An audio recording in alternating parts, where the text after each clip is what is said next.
All right.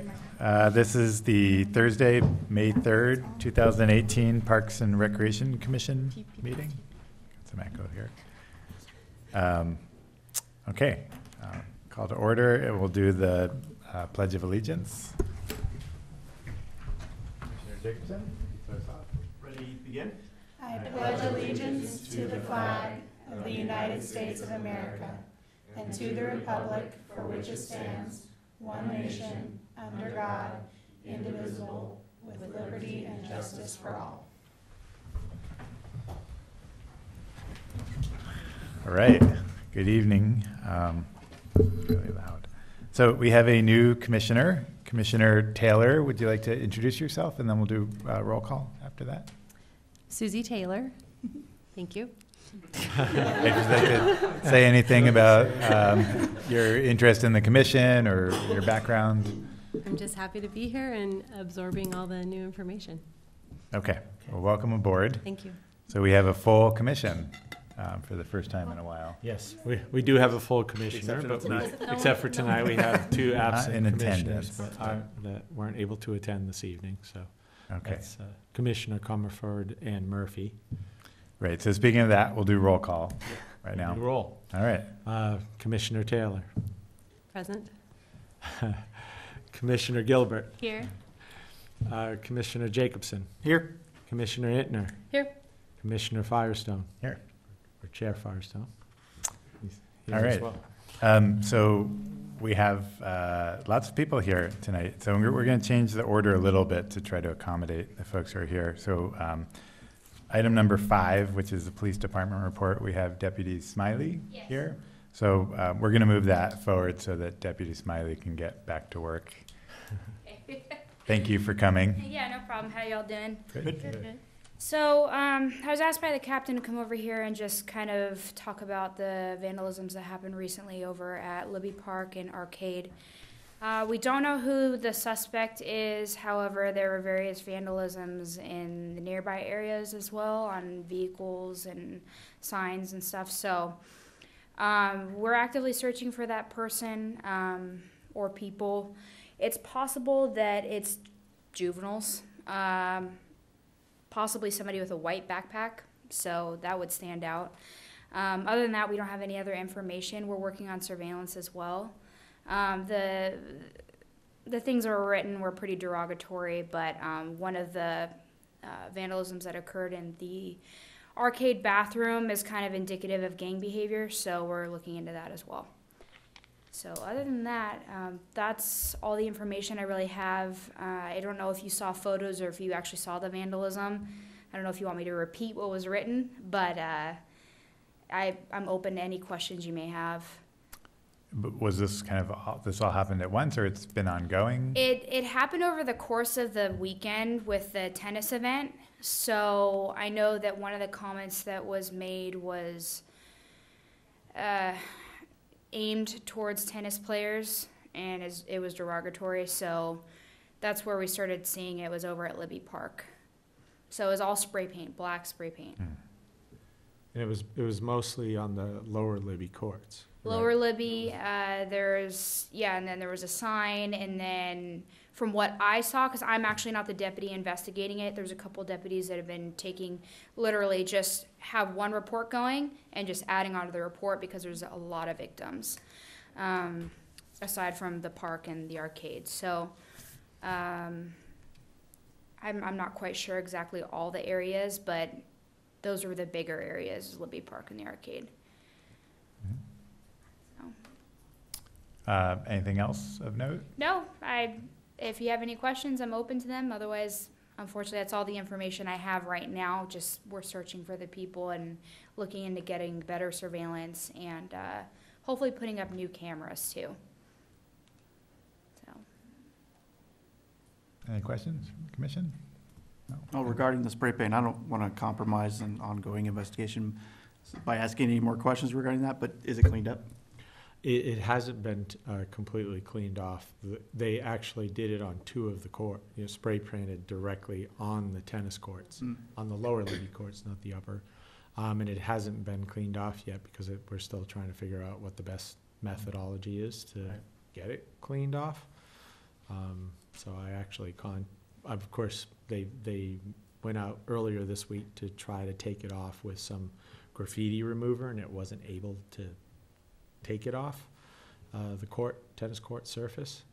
So they're still trying to figure out what method to use to get it off. Okay. Yeah. It won't compromise any investigation. I mean, we don't know who it is, so, I mean, as much information as I can give you, I'll give it to you. Okay. Good? All right, well, thank you for coming. No problem. Thank you. Thanks. Yeah. Have a good night. Okay, is anyone here for public comment? No. Okay, so that brings us to item number 4, which is a presentation from the Ultimate Frisbee Group. And we've got Dave Intner here, as well as several other people. And crew. So thanks for putting us on the agenda and giving us the opportunity to address the commission and talk a little bit about the program that you guys have on the schedule, and we have a few volunteers that help to keep it going. It's been a great partnership, a lot of great participation in the community. So really appreciate that. I've got with me some of the longtime players that came a little early. We actually play tonight. That's why I'm going there afterwards. Some of these folks are on injured reserve, so they're dressed a little nicer than me, but that's okay. Yeah, it can be. But nonetheless, it's indicative of the kind of community that the sport builds. Just great people, good friends. It's a the sport's governed by spirit of the game, which there's no officials that officiate, no referees. It's all run by the players, and the players resolve disputes on the field. So it's a pretty great sport that way. How many of you are familiar with Ultimate and how it plays? A couple? So, yeah. How many of you have even heard of Ultimate Frisbee? Most? Not all of you. Okay. So I pulled an excerpt off of the USA Ultimate site that breaks it down pretty good. So combining the nonstop movement and athletic endurance of soccer with the aerial passing skills of football, the game of Ultimate is played by 2 teams with a flying disc on a field with end zones similar to football. The object of the game is to score by catching a pass in the opponent's end zone. A player must stop running while in possession of the disc, but may pivot and pass to any of the other receivers on the field. Ultimate is a transition game in which players move quickly from offense to defense on turnovers that occur when a dropped pass, an interception, a pass out of bounds, or when a player is caught holding the disc for more than 10 seconds. Ultimate is governed, as I mentioned, by the spirit of the game, which is a tradition of sportsmanship that places the responsibility for fair play on the players rather than referees. Ultimate is played in more than 80 countries by an estimated 7 million men, women, and children. Ultimate was also recognized in 2015 by the International Olympic Committee and could be contested in the Olympics as a sport as early as 2024, so we're looking forward to that maybe happening. They also have national championships. We have some folks that play with us regularly that are past collegiate champions. We have a few folks that have come through the game that play in the professional league. There is an Ultimate Professional League. The LA Aviators is the local team, but Matt Russell, who grew up here in Ojai, plays for the Seattle Cascades, and we've had a couple other guys that play on other teams that have come through over the years. So, anything else? I know that it's been one of the more consistent programs over the years in terms, especially recently, in terms of drop-in programs. I don't have current statistics, but I know in recent years it was ranked like number 3 in terms of the overall revenue. Yeah, we were trying to compile some stats for you. We weren't able to. But we have several drop-in programs, as you know, drop-in volleyball, soccer, basketball. It's actually several others, but maybe the next meeting we'll get those stats here. No problem.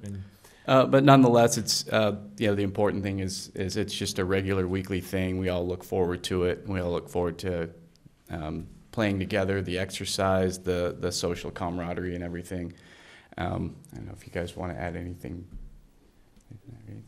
Dave, I had a question. Yes. So on the Ultimate, is it a particular number per side, or as many people show up, you just split them up and? Yeah, so that's, yeah.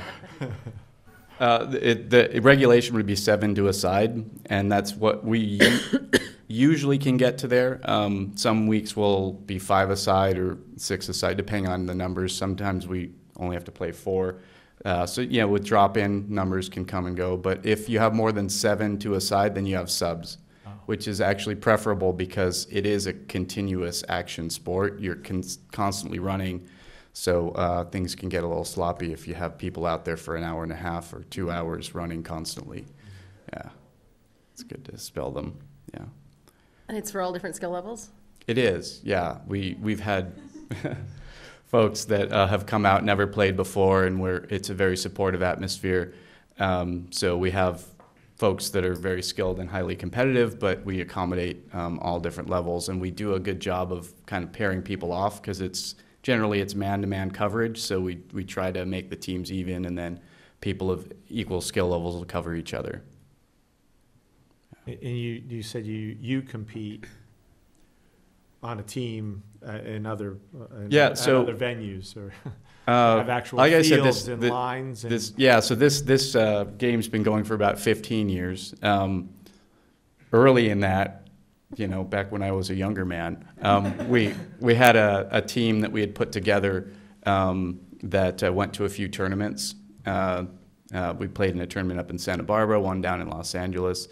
And there are levels of competition that go all the way to national. They even have worlds, and we expect that soon it'll be in the Olympics. But not too many of us are currently at that stage. We're just happy to play pickup, but...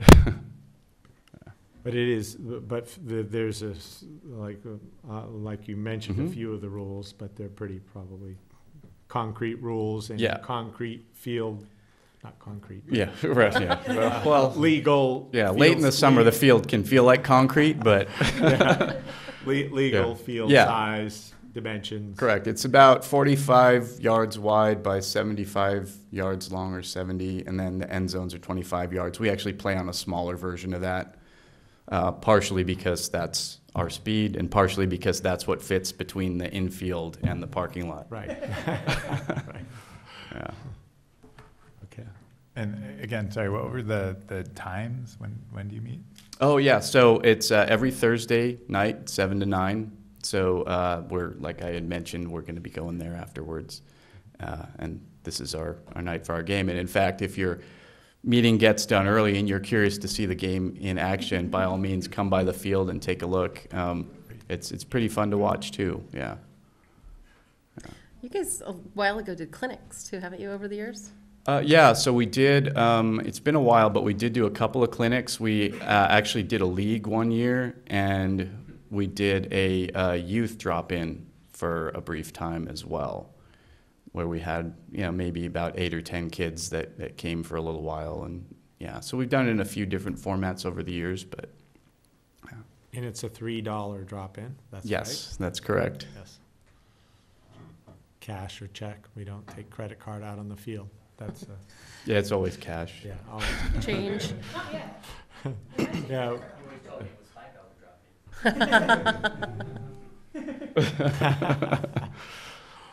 Yeah. Well, there could be another methodology with collecting fees, but we'll talk to you about that. Good. Yeah, a way to do it online. Do you have any other questions you wanted to ask? I got a question about the play out there. Is it a libertarian utopia where everybody just gets along, or are we talking anarchy and Canadian hockey? So it's somewhere in between. It is a non-contact sport, and it's self-officiated, but the ultimate community does very highly value the spirit of the game. So you can have the occasional flare-up where someone gets a little heated, but generally the group will put that in check. And it's self-governed, and there's a high value put on that. So even when somebody has a disagreement, teammates be, dude, chill out, it's just a game, or hey, I had a better perspective, he's right, or let's resolve this. And at the very least, if there's a disagreement that can't be resolved, then the play goes back to the previous thrower, and you just resume play from that point. Okay, I'd like to see this. Yeah. But in real competition, do they, So the professional league, no offense meant by that comment. In actual legal play, or Right. if it was a Olympic sport, they'd have referees, probably. so the professional leagues do have referees. That was I don't want to say a concession, but it was something that they did when they set up the league. At the club and collegiate levels, it's still self-officiated, but they have observers. So in the case where somebody can't resolve the dispute on the field among the players, then it goes to the observer to make the call. And we've actually been at professional games where they'll call themselves sometimes. It's true, yeah. Even with the referees, someone will call themselves if they've. Yeah, if Not the always. referee misses a call and, a player thinks, oh, I fouled you, it's okay, go back, or I was out of bounds or whatever, if it didn't get called. So even they'll- in the professional game, the spirit of the game is still Spirit there. of the game is still held, too. Yeah. You wouldn't see that in pro basketball. No. Mm. I can't think of another pro football. sport that you would see I would that. say, I Yeah. didn't foul that person. Great. Well, thank you very much. Yeah, for So- coming. I just want to take a second to say Yeah. thank you so much for coordinating it. You guys know that I run the drop-ins, but Mhm.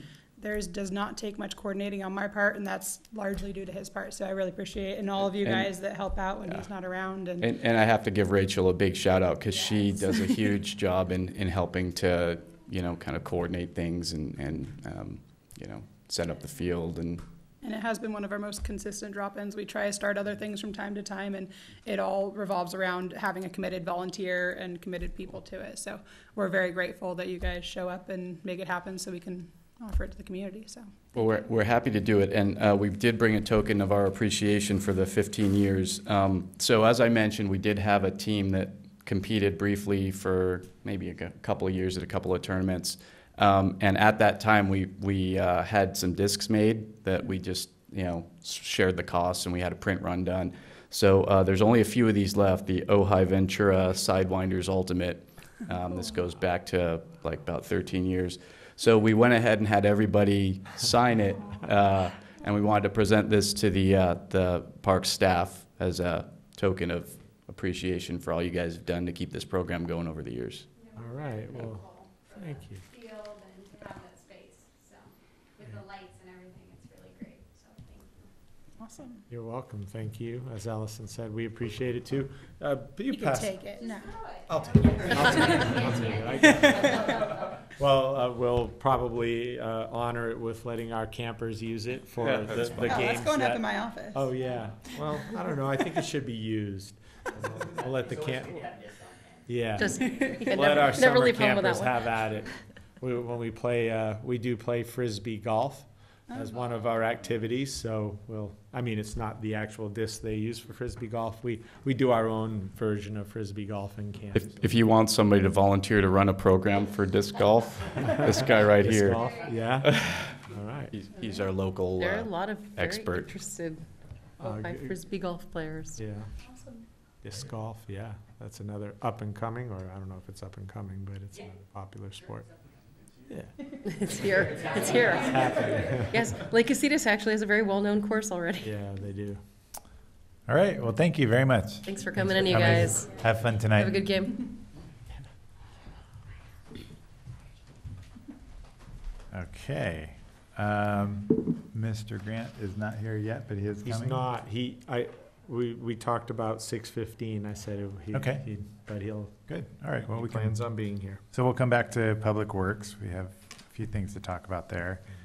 Item 7, approval of minutes from the April 5th regular meeting. Has everyone had a chance to take a look at those?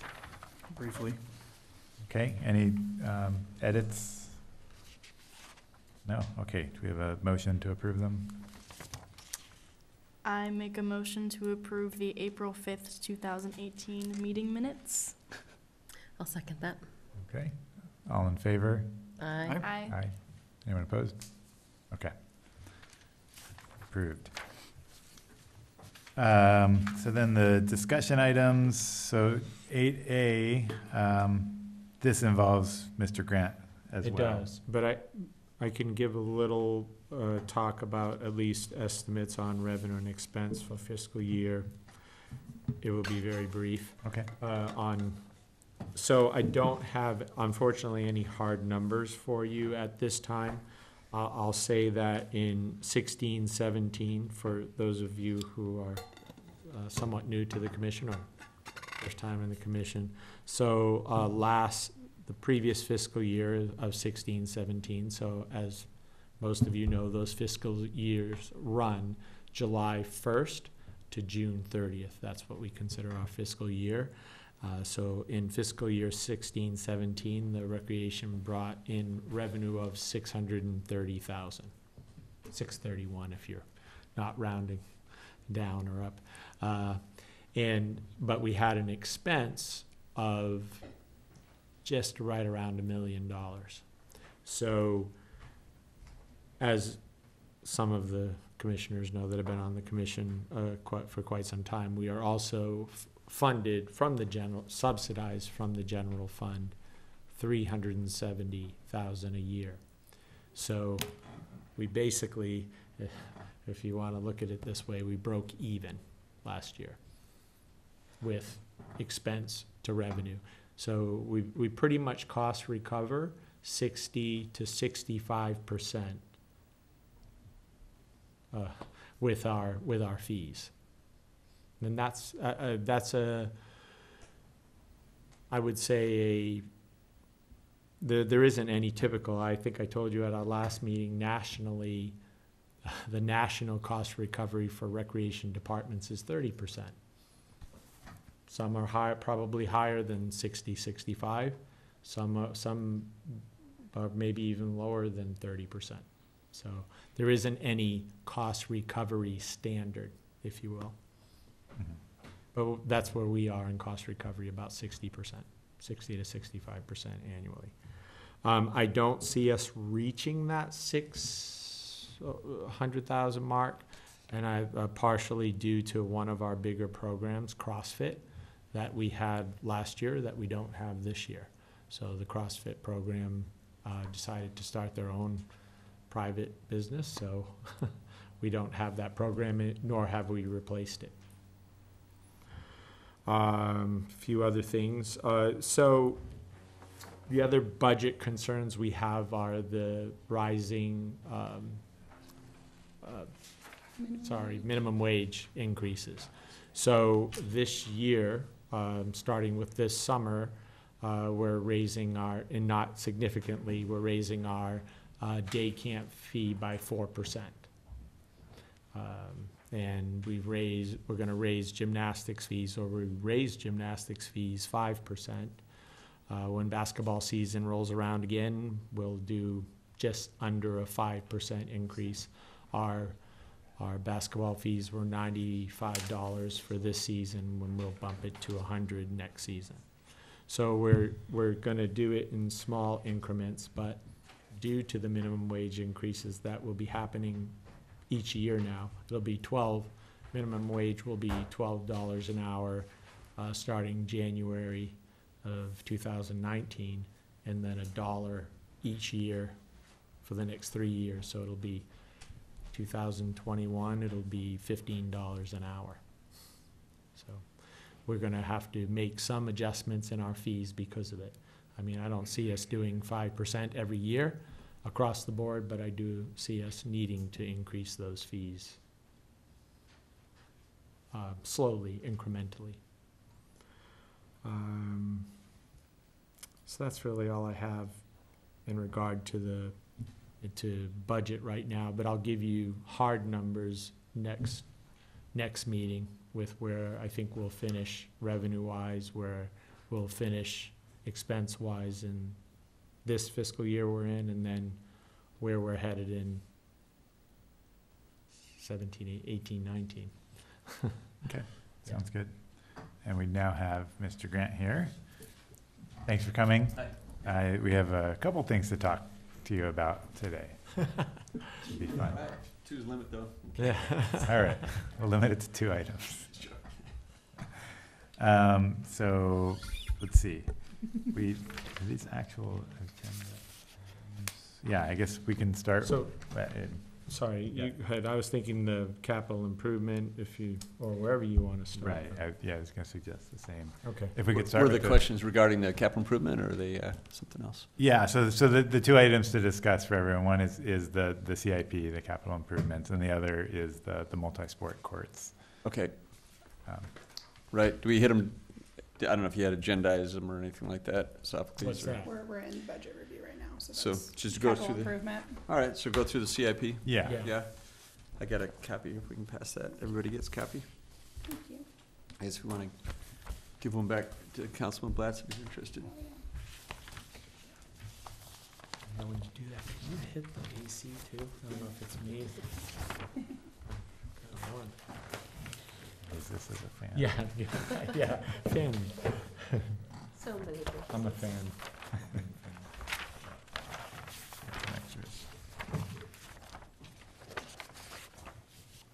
So if everybody's got their copy there, you're probably a little accustomed to looking at this now. And this is kind of the first, these are all the projects in the Parks and Rec department.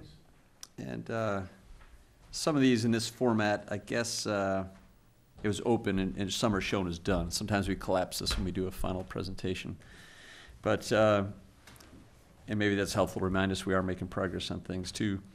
But so the first, a reminder, the first four columns are the summary, and the detail to the right breaks out the Fund 31, which is what we call our capital improvement fund we have at the city. That's where essentially is 20% of the TOT taxes that come from all the hotel and bed taxes. Or 20% goes to Fund 31, and that's how we're funding road repairs and other facility repairs and capital improvements. So you can see that other fund is where it varies in the detail. I guess at one time we were kind of showing that detail. It gets pretty complex over to the side where all of these funds come from. And I probably know off the cuff most of these. And so that's what the breakout is with the detail to the right. So if we go down the list, I guess there's a few done. It's probably good to remember, hey, we did replace all the trash and recycle cans throughout the parks in the city a couple of years ago. And then we had the All Parks Master Plan in the waiting, and we haven't really found the funding. We're still extremely tight on funding, the way we've got it rigged up here for the next several years. Without any additional funding, we're really seeing available. I think there's a bond measure that will go on to the ballot this fall for parks funding. And it'd be a grant. I think you have to pursue it through grant requests and so on too, but it'd be worth looking at. I'm not quite sure what that was about. I heard it would provide some good grant funding. So if it passes, we probably should take a good look, see what kind of options we have there. So yeah, we did the, I guess it's a little bit older, the bleacher substructure rebuild, all those historic bleachers we rebuilt years ago. And we reworked the fountains. The remodeled restroom seems to be, it gets pushed back. I mean, I think we've pushed forward the futsal and outdoor basketball courts, so we're focused on that. And this had some complications too. We're trying to pursue additional grant funding, and we've had to do some concepts you've looked at, and we had to update those again in order to pursue that funding further, so we haven't got there. So at this point, we've got it further. We need to get into this more with an architect to have better renderings. We're not going to spend 20, but we're going to spend some money, probably roughly 5,000 to get better renderings to pursue that grant funding from, hopefully from the Ojai Civic Association. And then the construction will be the two following, somewhere in that period after we get through approvals and planning commission approvals and so on to get to that point. What's the grant funding source that you're going after? Ojai Civic Association. It is, okay. And Right. then potential ballot measure for parks grant funding? Are you aware already of what the, what's going to be required to apply for those? No, I haven't read into it because it's flip of the coin whether it'll pass Yeah, no, I anyways. Yeah. understand. But so they don't have that, it's not available yet to understand. what you need. I think it is. I think the draft's out, and I know there was something that someone had sent me by email. I wasn't able to read into it very far. I passed it forward to Sophocles. And we can look through CPRS about that, because it was talked about at that CPRS conference a lot, It would quite a just be bit, interesting to actually, know so. if some of that information would be generally good for us to have anyway, so it might trigger some timing on collecting some of that, whether that passes or not, we'd still be that much closer when other grants become available if we have the information already together. So my question is just, if and when we understand what it might take for that, it might be in our best interest to try and figure out how to collect it ahead of time, because with most of these grant funding things, first in. Right. The you first know, cycle's it your best is bet. The first cycle, yeah, exactly, so Mhm. I was just curious. Okay. Yeah, I saw some language about for low-income areas had benefits, but I don't know enough. I don't know if you guys went to any of the That used to be our seminars. one area that's qualified for CDBG over at Sarzodi, so we may have some ability to, Right, pursue it. block grant funding was available there at that Yeah. location. That'd be spectacular if we could get funding for the playground or, Really, yeah, so Yeah. exciting. yeah, because that's still pushed a little bit, right? Yeah. So, yeah. Okay, sorry, thank you. Okay, right. Yeah, hopefully it'll come through. I know on the other side, the gas tax, I think, is up for vote two to be repealed possibly, which is a big hit on our capital improvement fund. We were just integrating that funding into this to help everything out. Right. And so if you pull that back out, it's a big hit. For us, relatively $300,000 a year. So a big hit for our small Good to know city. that number. Yeah. So I think I guess under Libby, we've got new playground was done. It's years ago already, right? And so the bike park, I don't know, the advocates were pushing it and they backed off. I think there's some interest in other locations they're looking at. So at this point, it's on hold. So we've got that on hold. We need to work on that parking lot. I wanted to do some overlay, not overlay, but slurry work on that parking lot. So we're trying to communicate with them on that if we want to do that after the construction, ideally. But we don't want to wait too long either. So we have that parking lot set up for a resurfacing on a light level slurry type coat this upcoming fiscal year. Okay. So if they're going to do it, great. But I don't know. It seems like the push is off. I don't know if anybody's heard further about that. Yeah, we haven't heard any news on it. The sense I get. Okay. And then we had the turf hill. We were going to replace that turf hill, but it does seem to be the AstroTurf is holding up okay at this point. And I guess some of these recent weekends we've seen a pretty good pile of kids out there having fun on it. So it seems to be holding up, but there were some issues with those seams, the way that type of material we received, the way the glues were holding on it. So we thought we'd have to rebuild it. So we've kicked that out to try to preserve the limited funding we have right now. We still have it on there as a potential. I think there's some interest in expanding it right to a bigger size, as well as possibly the new surfacing on it. So what are we at now? About 2.5 years old on it. Yeah. And seems like up at the Santa Barbara Zoo, they were getting 4 to 5 years at a higher quality type of AstroTurf, faster AstroTurf also. So, I think this AstroTurf has slowed down quite a bit too, is what I've noticed, but it doesn't, like you're saying, it doesn't stop Still kids play. from They're playing still on enjoying hill, it. so. I didn't know, yeah, really, so it slowed down. You tested that yourself, Yeah, or was yeah. that Yeah, give enough hours in to observe it. Right, because it was almost, even with a fairly steep slope, the kids had to kind of shimmy and then You they had to would get down. take off and things, yeah. So I don't know how much steeper we could make it, but yeah. We'll start rating it like ski slopes or something, huh? We'll have a black diamond out there for dangerous areas. And then, so the sewer line system is in design and it's held up for various reasons, but the design is contracted and it's underway. And so we've got that. It really jibes with the remodeling the restrooms too. Right. We might have to have some sizing of the pump system as well, related to if we did expand it and all that. So a lot of. So you won't do that without doing the bathroom remodel? You'd push it off if you pushed off the bathroom remodel? Or if we got a decision on the size of the remodel and we Then defined you it could go definitely, forward with that part, okay. right? The way that things are sized, they handle surges to a certain extent, but yeah, but if we did land up with that concept that had the 10 for men and 10 stalls for women, that could be a pretty serious, peak load, I'll call it, right? So, yeah. And then Libby Bowl, we did, so really there's nothing planned. I guess we've got these things, because it was expanded out, that we'd already finished the Libby Bowl shade and the re-roofing, and out at Boyd Center, the remodel, and we did the exterior paint and trim at the same time, and a few issues in there, interior remodeling, and there's a staircase in the back, so those are some old, few years ago projects.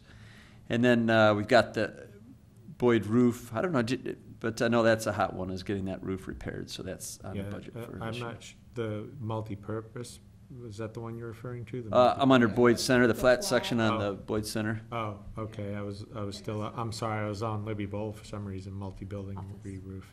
Yeah, but that one we Boyd completed. Center. We've already done that. Mhm. So go right over the stage. Right.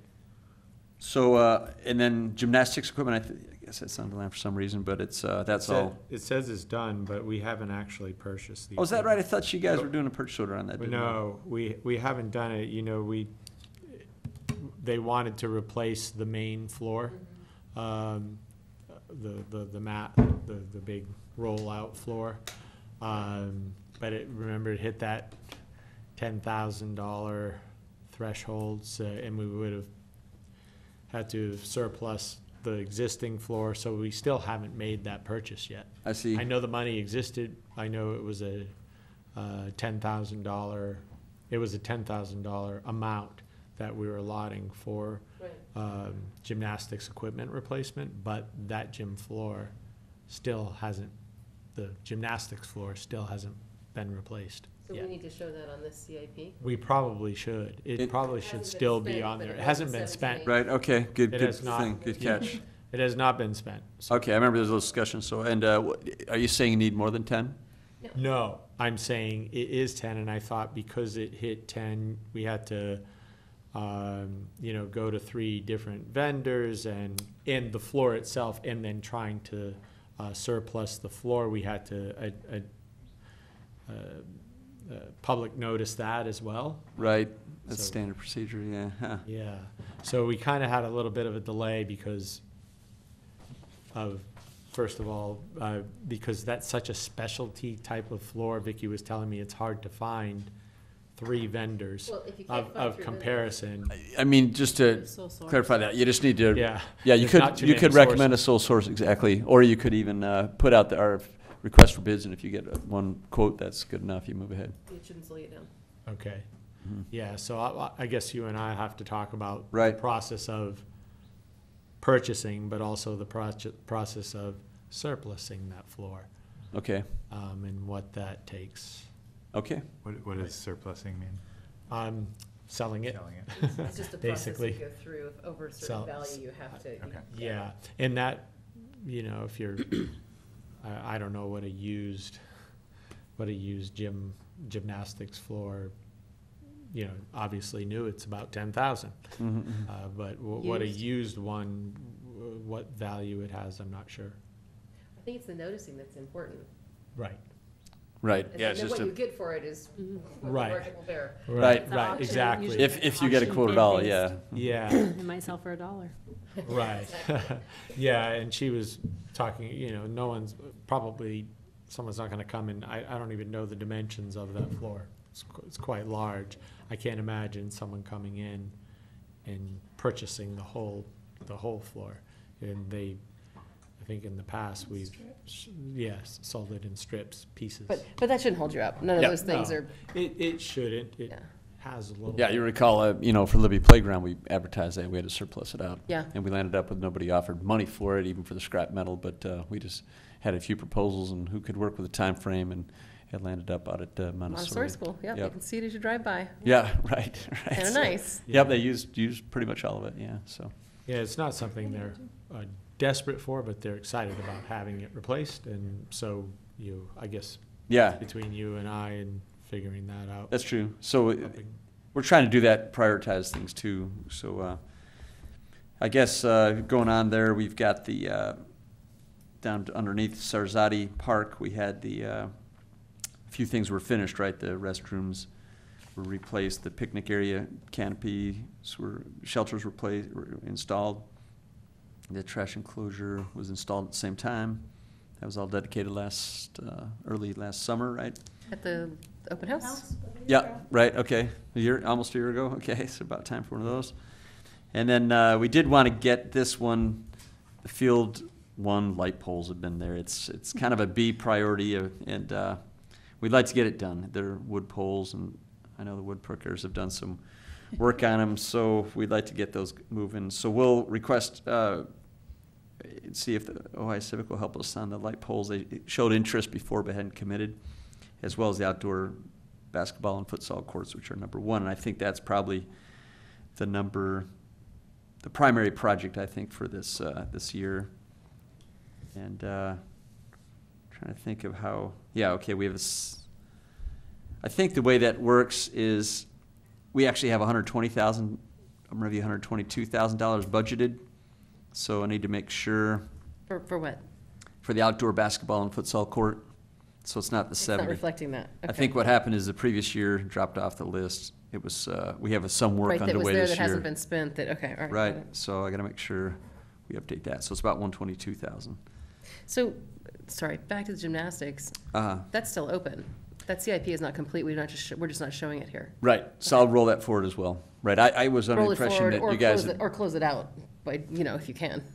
July is a short-term goal, but I mean, for Yeah, buying the but- floor, if we can get that done within the 17, 18, that would be great. We might be able, we might be. Oh, the gymnastics, Yeah, yeah. I mean, it really, because it's just a purchase. Yeah. It's not a project that's gonna take any kind of design or permitting or anything like that. We've Yeah. got almost 2 months Almost 2 months, a goal, a deadline. left to this fiscal year. Yeah. Okay, so sorry, but, so that's still open, we're just not That'll seeing roll it. over, and Okay. I If kind we of was under the don't- impression Parks and Rec Department was handling that. So the Rec Department, I should say. It was a legitimate impression, but. but I thought it was done. I didn't know it Your questions are didn't get answered done. now, I didn't. so you're yeah. good to go. My questions are answered, but I probably will need Mr. Grant's help in noticing and Yeah, but- those But processes. you can do it, it'll But, get done. But it shouldn't be that difficult, I suppose. It sounds like it's not. Sure, be glad to help out on that, whoever's handling it, Okay. yeah. Because like you're saying, surplus, number one, number two, request for quotes.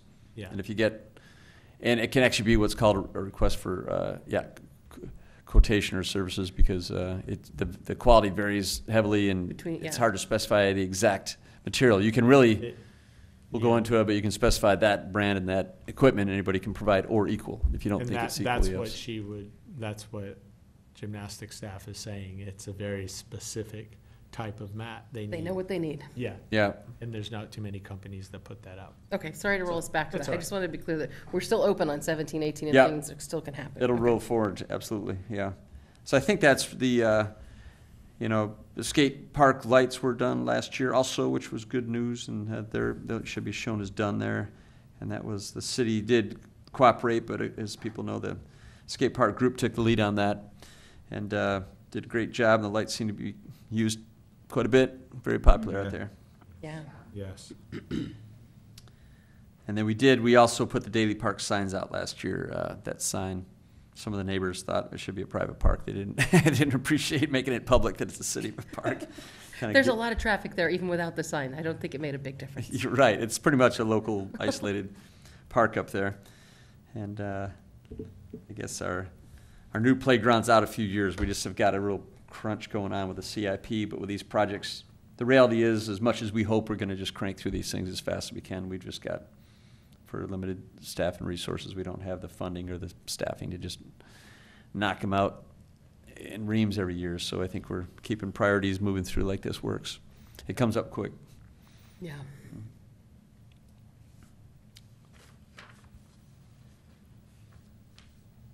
So I think that incorporates most of the priorities that were discussed, I think mostly last year for longer range projects. If anybody has any other ideas on it, I guess that was a big discussion point, was the outdoor basketball, futsal court Mhm. options we have for it.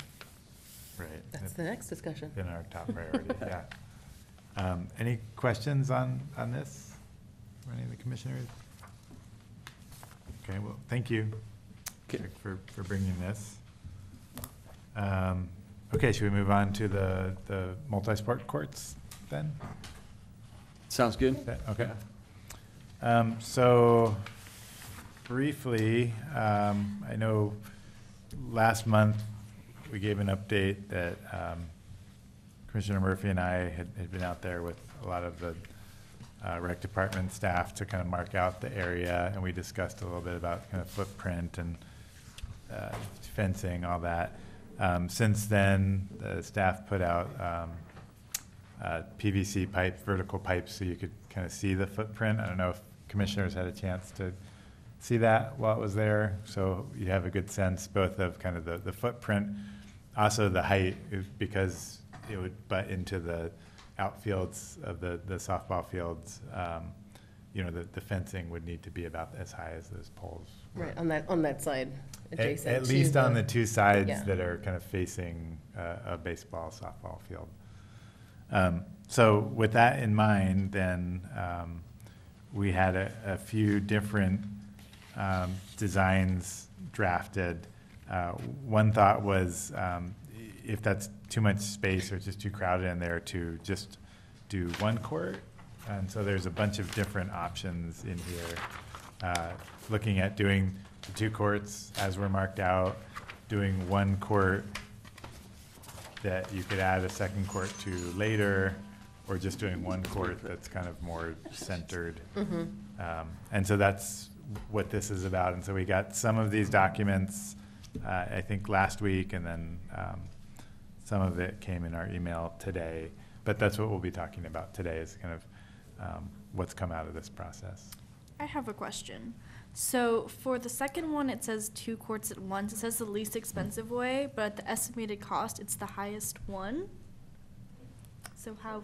The least expensive way to get 2 courts. Okay. So the other Right. options are like 1 court or add another court later. Okay. Yeah, it's a little confusing. Yeah, so even doing, even doing the plan as we've discussed, but doing it in 2 parts would be more expensive than doing Oh, other pages. the first half of it and then later doing the second half, just because the economies of scale of doing it all at once. Okay. So for example, 2A is 2 courts, but only, the 148 only includes the, starting on the west side, only building 1 court at that cost, is that correct? Right. That's a little confusing. Yeah, Okay. so, So this is They're in a per stages. court cost, and this is 2 courts, and everything else is 1 court. Yeah, Okay. I think so. So all of them except for 2, you multiply times 2 to get to the final cost. Okay, Right, got it. That's what And it I'm would be done reading, in is that right? stages. Yeah. I would say so. So the ones at 148, It's 2 where it times says, that's, yeah, you would double that up. Or you would add So- 2A and 2B together. 2 courts, so the twos and the Oh, I threes see, go west together. and So east, Okay. okay. Plan 2, Oh, I phase see. A. There's a phase $2,000 B, difference Yeah. because of a plan fence or 3, phase something. A, phase Got B. it. All right. Yeah, yeah, basically, It's yeah. 298. This one is, so option 3 then is start with 1 court in the middle of the footprint, and then 3B is add kind of 2 halves, or add sides to that, and then have to kind of shift over the court, if that makes sense. And what did and we're quoted with, because we talked about there are various different finishes for the court surface Right. that are so- possible and used in basketball courts. Mhm. Right. So what did we go with here? I think I was involved in some of that, is that it was gonna be a pre-stressed concrete pad, a little bit like, or exactly like the tennis courts are that were done here for higher quality, to eliminate any crackage. Okay. And it keeps that quality. I mean, those courts are now about 10 years old or so, and they're in great shape, right? So, and then that's a very similar type of surface on them, that Flexipave. So it is with the surfacing. Right, so it includes, it's post-tension concrete plus the surfacing. Okay. So it would be very similar appearance, and, you know, I think there's probably some minor variations on how frictiony you make the surface, but it's extremely close to what that tennis court is. Okay. And Greg, some of that demo at the top, would we get involved in any of that, or no?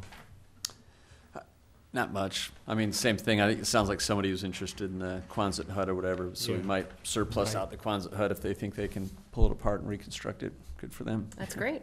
Yeah, be nice to reuse it. Yeah. Probably fall out a lot like the playground, right? That if, I doubt we're gonna make any money, we shouldn't expect a lot of revenue. We're just or anything glad like to see that it moves on somewhere and gets Exactly.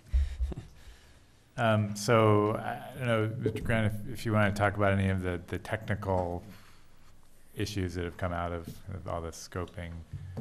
I think we did get out and do a survey, and we went out and reviewed the site, and so I think that we've reviewed the site with a few commissioners, and Commissioner Firestone was there, and also let's see, Murphy. Yeah, Commissioner Murphy was there as well, right? So I think we got a good look at what the issues are, and you can kind of see if you look at the plan view, the it's a little hard to see down there on the map, but if you look this first page, right? I'm trying to think of how these are labeled to differentiate, but at the top page you've got, I'm sorry, up in the top left corner says alternate one, the one court centered.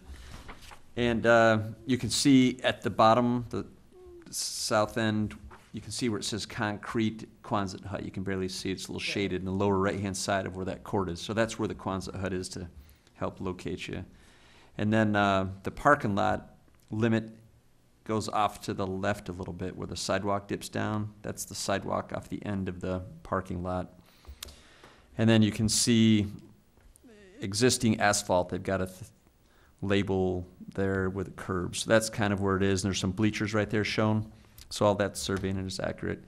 I think it's interesting to note that, let's see, okay, there's a little bit up to the center left. It says 275 feet lined from home plate.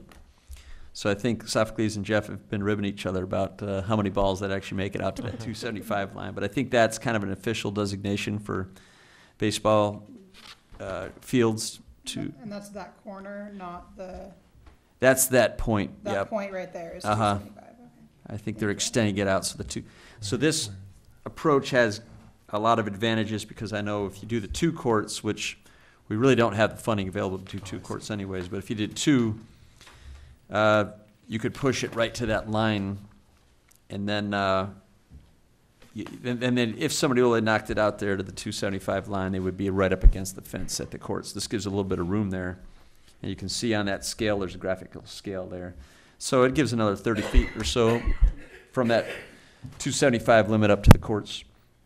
The other advantage is off to the right-hand side of the court or to the east side, there's a couple trees, and they're lightly labeled there, but there says 12-inch VO or Valley Oak, and there's a 9-inch Valley Oak. So they're not very mature trees, but they are protected trees.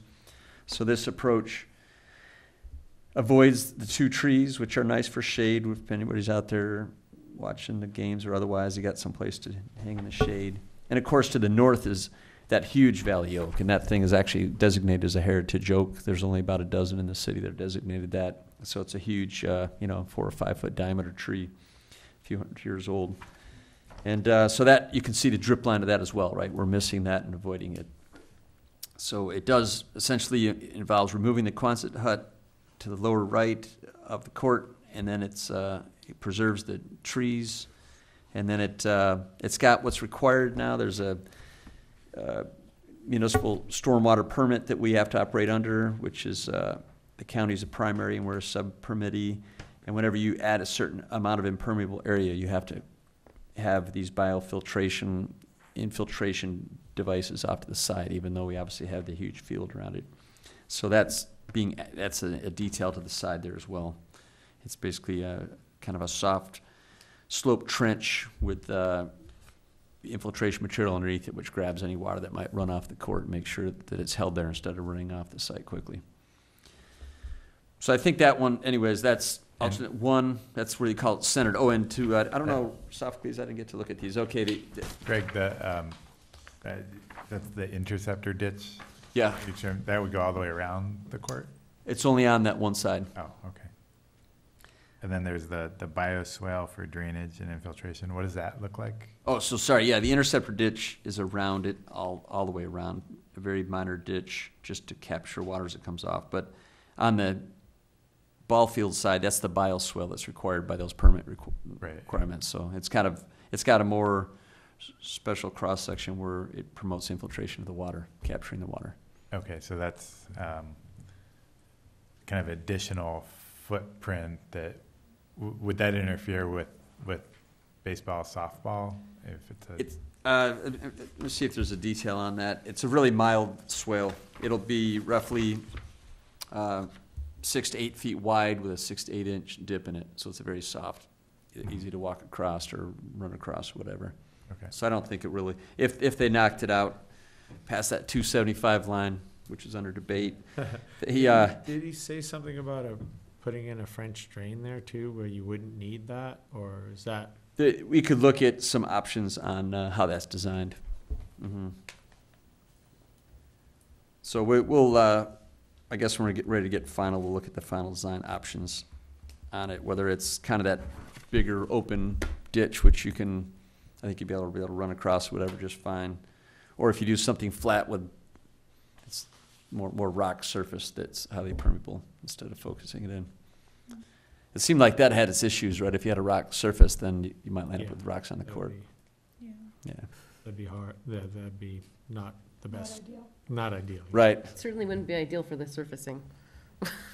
Right, and then you could maybe do like permeable pavers and that kind of thing. They get more expensive, and then it's a hard surface instead of a grass surface. And so we'll make sure we look at a few options on that that might fit there better. Or if we can possibly move to the other side. And I mentioned to Chair Firestone prior to the meeting, I know this is coming as a sort of unexpected, because all along we've been talking two courts at once. So I know, but we started factoring in trees, softball field interference, and then what would be the need? Do I guess the bigger question is, do we need to? What's the popularity of it? Is it going to be that? Is there going to be a lot of need for futsal or 2 outdoor basketball courts? Way back when we first started this master plan, it was one court located behind, adjacent to our gymnasium, and so that's why we kind of threw it out there. Yeah. Like, what would one starting out with one court look like? So I know it wasn't something we. And if we drop quality back, if we wanted to go with asphalt or non-stress concrete and those kind of things, you could have the 2 courts. I'd like to look at those costs. Mm-hmm. I'd like to see that as a comparison and what the difference is with the surfacing and, options. Because the beauty of 2 courts is that if you have futsal and you have basketball, there's no competition. Right. You're providing people with the options to do the different sports that they want without having to compete against each other for space. And we know that we don't have enough basketball courts for basketball season. So whatever we have out there will be fully used during basketball season because there's not enough practice space. So I would like to look, I think it would be really good to look at costs, different choices that might get us to 2 versus 1. It's just difficult if you get away from that post-tension concrete, then you're looking at cracks and maintenance, settlement, and so issues that really show up. So the quality, it'd be great probably for 5-10 years, and then you're starting to have issues. It just doesn't have the same. Right. So you're saying you're at 10 already on the tennis courts? Right. Right. And I think they look nearly perfect, right? They're just they're really in top shape, I think. Right, and I'm not sure if anybody's aware of other courts that have been built, a decade or so out that be interesting kind of to look investigation, right, on other courts around and the quality and so on. It's out in this area, there's a lot of adjacent trees and you've got all that water, whereas if you're in an urban area, there's not much runoff and it can be held pretty tight, things, So I don't know if that's something you can check on soft at Ventura courts or nearby cities. How they were constructed. Yeah, if they have any that were not post-tensioned and how their condition is and how many years old and all that'd be interesting to see them. So they have a few out at Camino Real. Camino Real is the first park that comes to mind. Uh-huh. Yeah. And I did also want to say, just kind of on the discussion of 1 court versus 2, once we marked it out and put the polls and stuff out there, we did start getting some feedback from other programs and stuff. Like our Ultimate Frisbee, for example, they play in that portion of the field. The field that they utilize, if there were 2 basketball courts, they would have to shift over, to the other field, which is doable, but then that field is no longer available for. Right, which is where they have been there historically on the main field. Yeah, and so, but then we also have our girls softball association. They do use that little t-ball field that's back there, and which would probably have to be limited anyway. But we do have other programs that have, like, once we put the poles up, so hey, what's going on? Like, we use this space for practice, or we use this space for ultimate frisbee. So I was a very big advocate for the 2 courts, but I'm slowly seeing the benefit of potentially doing it in phases. I just wanted to give you guys that input that we've gotten from our users.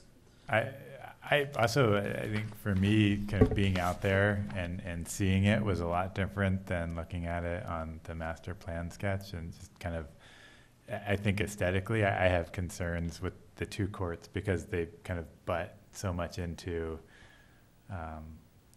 the softball fields, and the fact that there'd be it'd basically be a 10-foot cage, that kind of butts that far into the open space of the field. The fence, yeah.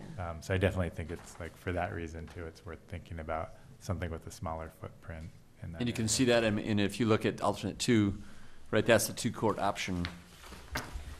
And if you look at that 275-foot line, I guess, I think on this one, there it is, a 275-foot line. It takes it right to the edge of the fence. There'll be a fence around these courts, and right across the swale. And then it pushes the east side of the courts, and you have to remove the 2 trees, but it gets also right up against a maintenance road that SE needs to get in to maintain power poles that feed all the homes through that area. So it's tight that way. Absolutely. It's really packing it right into the entire space. And it seems like for the higher quality court, the issue, of course, is funding. That's a big one. Even right now, the funding, because I hadn't fully digested that higher number, it's 148, and we had 122 in there from previous. So right there, we're coming up with another 24, 26 grand or so. And I was already heading back to my office after some meetings today to try to come up with extra money for the various projects we're doing otherwise in the city, so that's another 26 hit right there. So, but that's got contingencies. Hopefully, you never know with bidding. Sometimes you can get a lot better price. We'll see how it goes. But if you, so if you go to lower quality, maybe you could pull out 2 courts now, but it's quite an impact out there. But if we start with 2A, like it says, then you're in the ball field. That's what You're not touching any trees, but you're in the softball field as we talked about, and then we hold off on court B. And that's alternate 3. If people didn't see that, that's got A in the center. So assuming you construct A in the center, and then you actually add a piece on each side later, and so that's a separate court. And because of the quality of this construction, you could bond that together nicely. It wouldn't be, depending on how many years you last, but here we're talking about Libby, it's 10 years later. And so with that quality surfacing on it, it would be, you'd have to restripe it, obviously, but it would work out pretty well. You could see what the demand is on the courts and all that, and then you could add it later, and it does phase it in. Sometimes that works better with the neighborhood and everybody else getting used to the impacts of it. I could see your point, though, Sage, to have basketball players out there potentially and futsal players out there at the same time. So I feel your usage and how it, of course, knocking it down to 1 will affect usage. There's no doubt about that. Basketball players are out there and they're on the courts, and the sad-faced futsal people come up there and they see, oh gosh, the court's taken. Now what? So we could potentially, limit do time etiquette limits, and basketball. It creates a tension. It also creates a tension between programming and drop-in, or just free use. Yeah. And if you have 2, you have the ability to program without kicking people off of the 1 court that we have. So that's my only concern about it is that this is going to limit a programming capacity, because then you're taking away the ability for the community just to use the 1 outdoor basketball court that we're building. I mean, obviously, 2-1 Yep. or 2 over 1. 2 is going to be say as far as usage goes, but that's also the semi-million-dollar question: is there going to be high demand? Well, I think there during will be. basketball season, yes. But I think would agree. I think at this point, we've heard from a lot of people, and this is coming out of our master planning process. Yeah. And that's how it rose to where it was, is because when we talked to the community, one of the things they were asking for was an outdoor basketball court, because we don't have it. Right. The other thing, and this is a whole other avenue, but I know we can't afford to light it now, but ultimately, you want to light the basketball court, because a lot of the people who want to use it, you want to use it at times where they can't come, like tennis, like the skate park. Is there any way we can look at doing the undergrounding of some of the stuff and, being prepared to do that? And, getting that into the original project costs so that we're not trying to go back later and retrofit for it versus having it already ready to go for, when we can afford to do it? Sounds good. Yeah, we could have spare conduits. Because it's surrounded by open space, it's fairly easy to trench in conduits, but we're going to obviously have to dig out the pads, so you could try to run them underneath as well. I'm just, it seems like, ultimately it would be best to have it lit, just like our tennis courts, so that people who want to recreate in the evening can come and do the same thing, or like even the sports on the fields, because that will increase capacity alone. So even if we could light the one court, in lighting it, you're increasing the use, the available time to use it by a significant amount. So I think lights are pretty expensive, but I don't know. It'd be an interesting question to ask, what it would take to light the one court versus putting in the 2 courts without lights. Oh, to try to add the lights to this, yeah. Yeah, because you're increasing the capacity so significantly. I think it's a significant jump in capacity when you put the lights on it. Mm-hmm. Yeah, it's interesting, and part of it goes back to funding too. I mean, if Well, I understand, but if knowing what things cost, make it able to go out for, to look at grants and other funding and, right, have it prepared, because I mean, Yeah. if the ballot initiative passes, that would be terrific, and you get funding, and we actually hit it. Maybe Right. you go for the and we're ready to full go. money We've on that got one, all go for the, double wood lights and have it ready to roll. And maybe that's a good reason to not, because what would that be, up in November? We'd have to wait for that, and then we'd have to apply, and they're it's not that quick usually. quite a process, Yes. yeah. We'd be lucky to find out if we were awarded the request. I would, just, if the ballot passed, then to get the program out would take months at least. So it would be really nice to have options for lights on one court, options for just putting in the conduit, whatever we do, and then options for 2 courts with lights. Not because we know we don't have the funding right now, but just to have that information, because you're going through the effort of gathering the information. Yeah, it's relatively inexpensive on the paper, yeah. Then I think that would be, and then come back with all of that, and I mean, clearly we want to build something. We really want to have a court, but all of that information I think would really inform the discussion. Because 2 courts versus 1 court, literally the lights build in so much more capacity in the 1 court. Right, you get the whole winter, whereas Right, without whereas the it's lights- too dark, Yeah. yeah. Mm-hmm. And you've already got lights on the field, and now that LED lighting is there, and like what we've seen at the skate park, it can be very specific, so it's not as, not a nuisance the way the old lighting was. Yeah, The cost should be minimal. Trenching for a 1.5-inch line extension just all the way out there to cap or just to stub. Minimal cost, especially if you're already installing something like this. But I have a quick question regarding alternate 3, and pardon this terrible pun. Would this be a seamless process between these these slabs here? Good pun. Good credit for the pun there.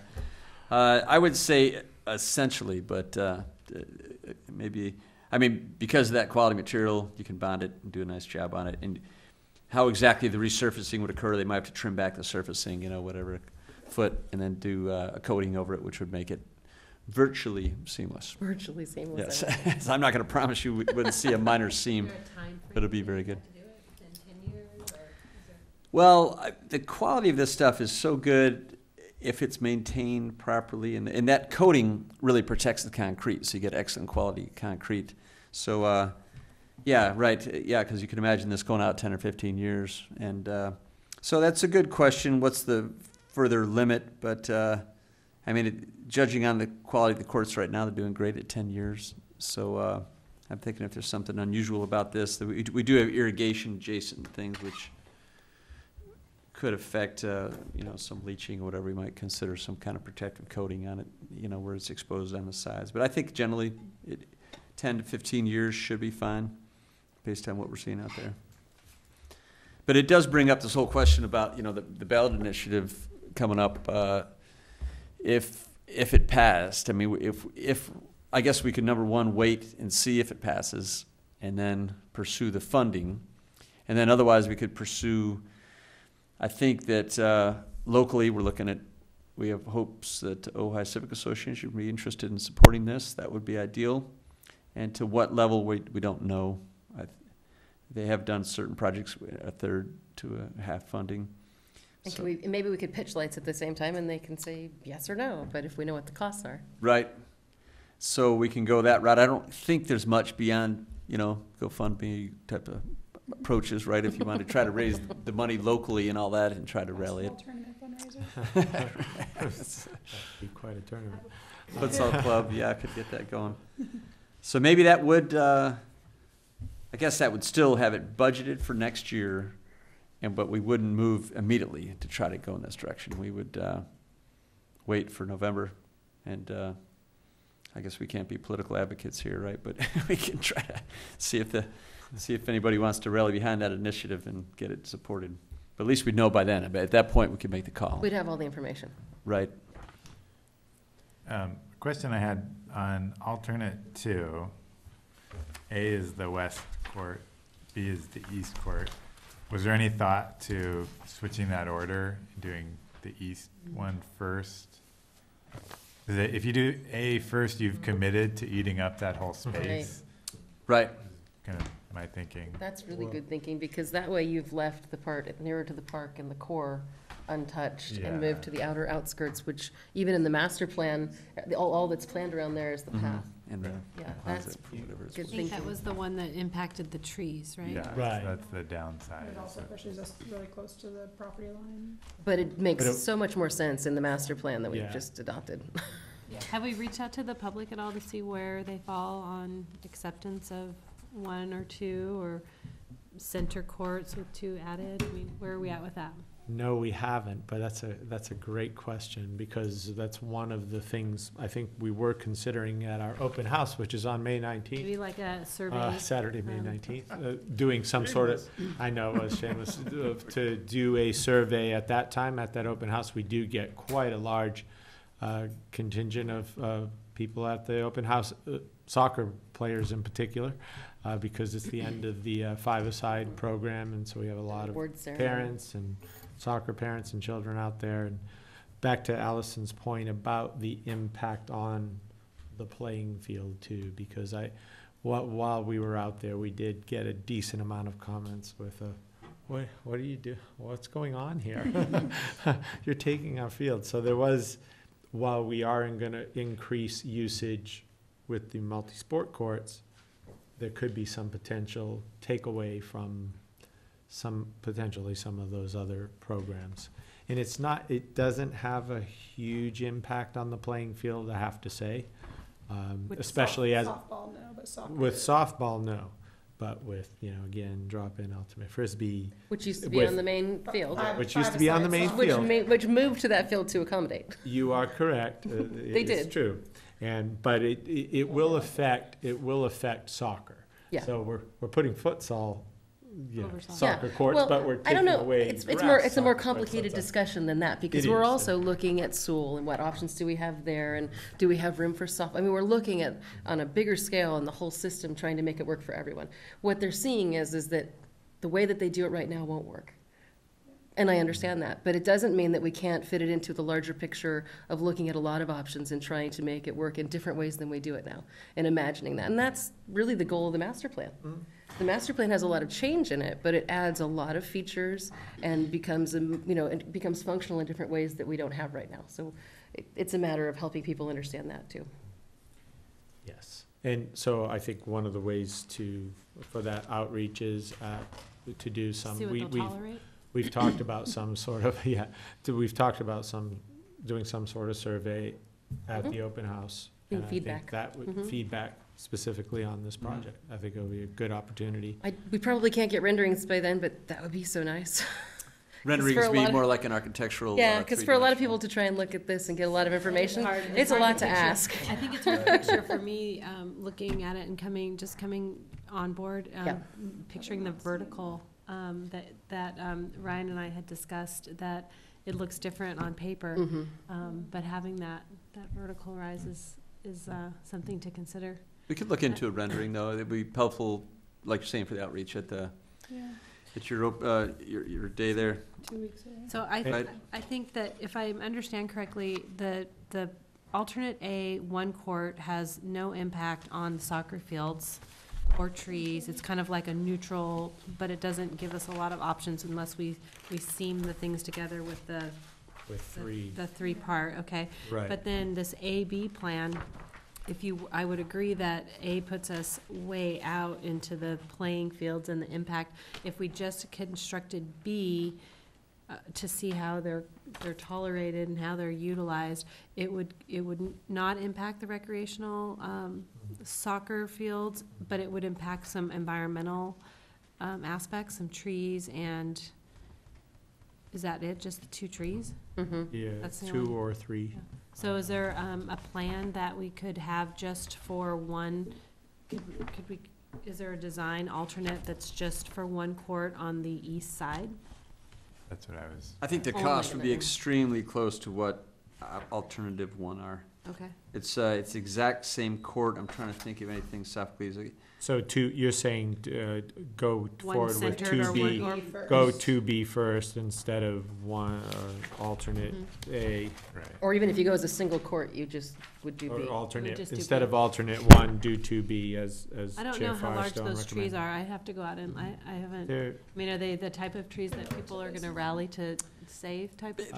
They're not here. I mean, that one to the north, yeah, if everyone had everybody in here would be hung for the one to the north, right? So Right, yeah. these, I mean, it says there, it was, what was it, 9 So they're small. and 10 inch or something like that. So, they're trunks. They, Can they be moved? 9 inch and 12 inch, yeah. So, I mean, it's It a might be on 12 there inch being- and, Being movable. yeah, right. Sometimes the cost for that, you might add 10,000 to the project, whether Yeah, the value kind of of it well. and so on, right? There are trees against the property line over there, Already. right? And that's a place that people can go for shade and all that. So it's nice to preserve the trees. It takes a long time to establish and get them to move, but they aren't substantial oaks. The They're protected young oaks occur at oaks. 8 inch diameter. Yeah. So you're at 9 inch and 12 inch, so one is just barely above the threshold and one is more. But on So I don't this, want to minimize that because there's a lot of, we people- love trees here, so. you on know. the center court design, one court for the time, it does not impact any of the trees, and it gives us the opportunity to expand to 2 courts at a later time. And does this center court affect the soccer or the Not much, the ultimate frisbee? not much, because Okay. it's in line with the oak tree. I think their field would still fit there. I think the only thing it impacts is that little T-ball. And either plan, Yeah, affects the Any T-ball, plan will any affect plan T-ball. does, right, okay. which ultimately that, in the master plan, is moved to the front. Yeah. And that corner up by where the pathway is up to the gym. Realistic place for that And- anyway. and I- Exactly, by the bathrooms and the water fountains and Yeah. the, Good access for drop-off and yeah. stuff. And T-ball's just not happening anyway. I mean, we're Well, the talking girls about it. softball uses it, but it's very, very limited usage. Very limited, yeah. Probably the least usage of any space out there.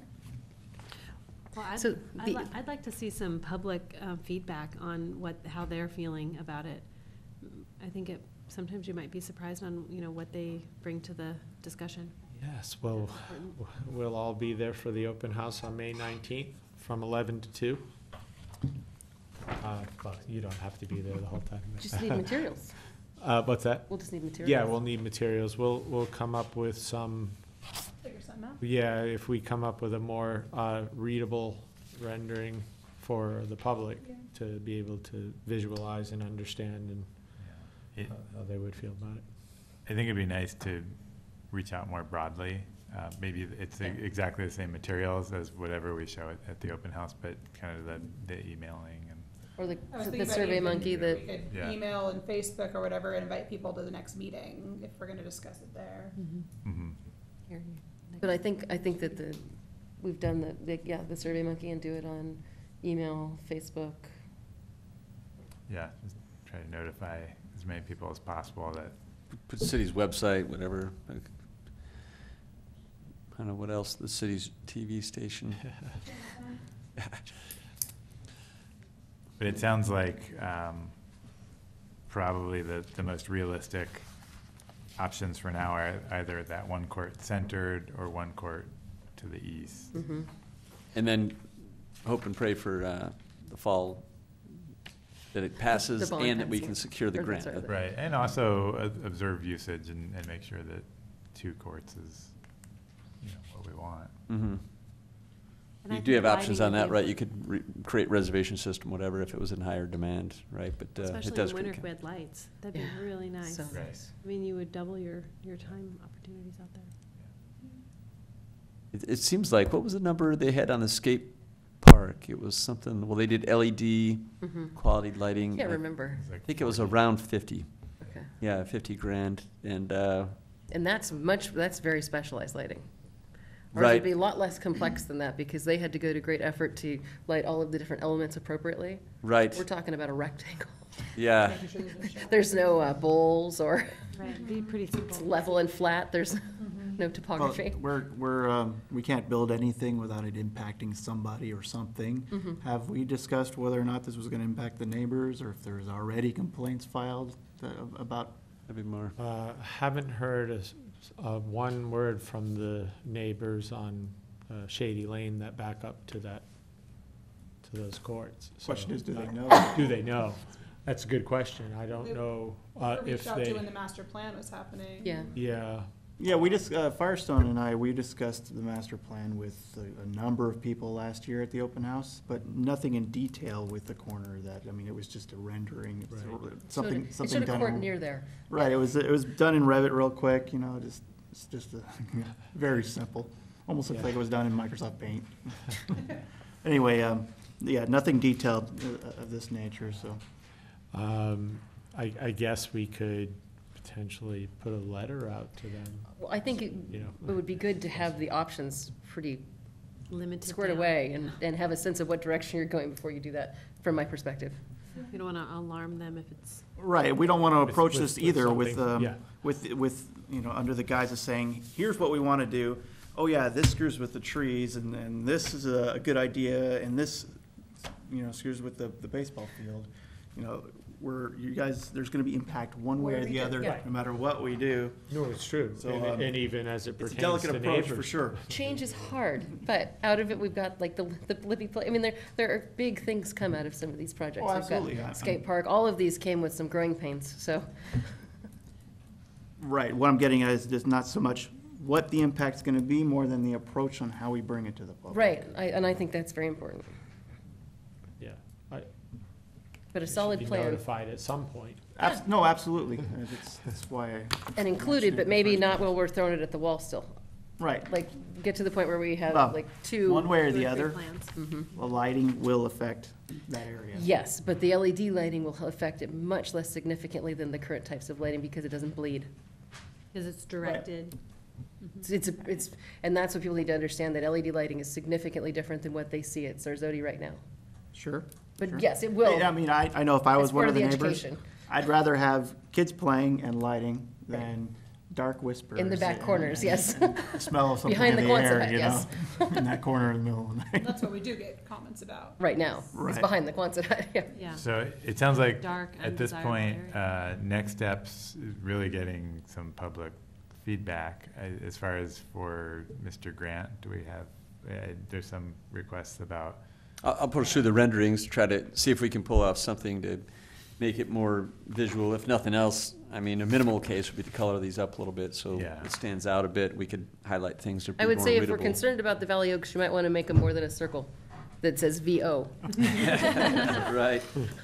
That's just basic survey, yep. So so we can do that, make them a bit more readable, and then we'll see if we can try to get some sort of a 3D rendering, That'd be great. which gives a better feel for it. Yeah, I think we have the answer already, but if there are any alternative materials, that there's some kind of trade-off between cost and Mm-hmm. material. I mean, it sounds like Yeah. Oh, right. specified is the way to go, but if there was something else that. Yeah, I agree. I think I'd rather have quality that's lasting and the potential of another court than two lower quality courts. Right, That's my asphalt or opinion. whatever's going to degrade quickly, and then, Right. and the other concrete cracks and issues with that, it seems like it's, Without the covering, without the coating. you can still do a coating on it, but it would tend to deteriorate quicker, so.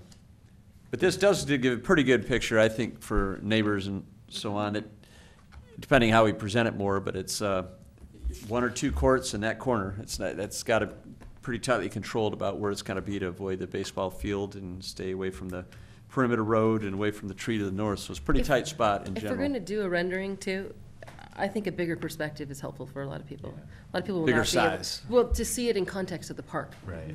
They need a Okay. better understanding of how it fits into the larger, and as we do that, it would be nice too to be able to do that in the larger context of the master plan. Help show not only that this is the only thing that'll go there, but here are the exercise units and the bike paths and the picnic areas and how this is all gonna fit together as part of that plan.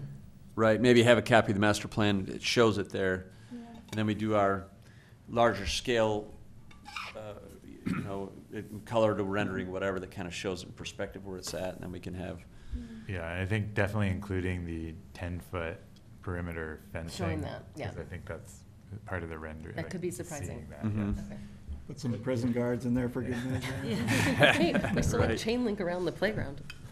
Because on the master plan, it's already, in the different, it's aligned Different differently. orientation. It's different orientation, which we're also working toward correcting the Boyd Center thing, and Right. we probably will correct that just not go into that long discussion of. Yeah.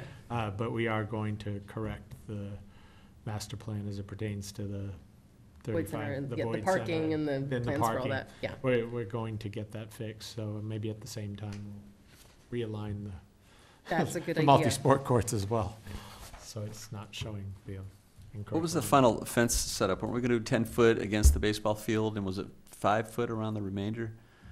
I think so. 4 or 5, I think we were 10 feet on the, whether to try to lock it out like the skate park or just leave it. I think up. 4 It's- is great. So you have spectators and they can Mhm. be part of the play without the high Right. fence. But So really just that one side would have a higher fence to help for safety not worry about, reasons. I think, And is it balls chain- coming at is you and it chain things. link all the way up, or is it like the mesh that goes over, or what kind of fencing? There's options on it, but I mean, We were the thinking more chain common, link. higher quality is Way up. chain link with vinyl on it, so it has a nice appearance. You can choose colors, green, black, whatever. similar to the tennis court, fencing on the tennis courts, Mhm.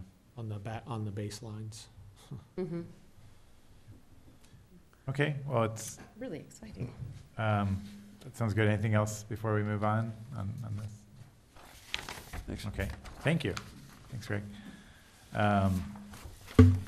So that was item 8C. Now we can go back. So we've got item 8B, which is the ad hoc committee preparations. We also have Councilmember Blatz here. I don't know if you're planning on staying for the whole meeting, because I know it's getting late, but we can move you up on the agenda if you'd like to. I'm good. Okay. Come up anytime you want. Okay, great. Well, why don't we go then to 8B, the ad hoc committee preparation, so we can go through the committees, and if anybody has any updates, we'll go for it. So the first thing is the Libby Lawn seating plan. No updates. I think it's a good idea to bring it up, at least have some copies of the renderings that were done, as far as the proposals go. Bring those to the open house, get some public feedback. I can't think of a better place to do it. Yeah, than that there. was the other, thank you, that was the other thing we were gonna, And do we have renderings? The ones that we got originally, I still have mine at my house, so I can make some copies. Okay. Or you guys can use your machinery to do that. yeah, we can, If you They're- wanna bring they're them li- by, we can yeah, do if you that. could bring those by, I don't Yeah, think we they're- have Randy copies has of it it. digitally too, I think. Okay, yeah, they're 11 by 17, so any copy. Okay, yeah, and we can make copies for the open house, and so if you don't mind me adding, so the city council had a goals setting meeting last week, and one of the topics was the Libby Lawn seating plan and where it was with this body in trying to make a recommendation as to Do you like any of the proposals? Do you want to recommend one of the proposals or recommend none of them? You know, so they're looking to have it moved forward, so to speak.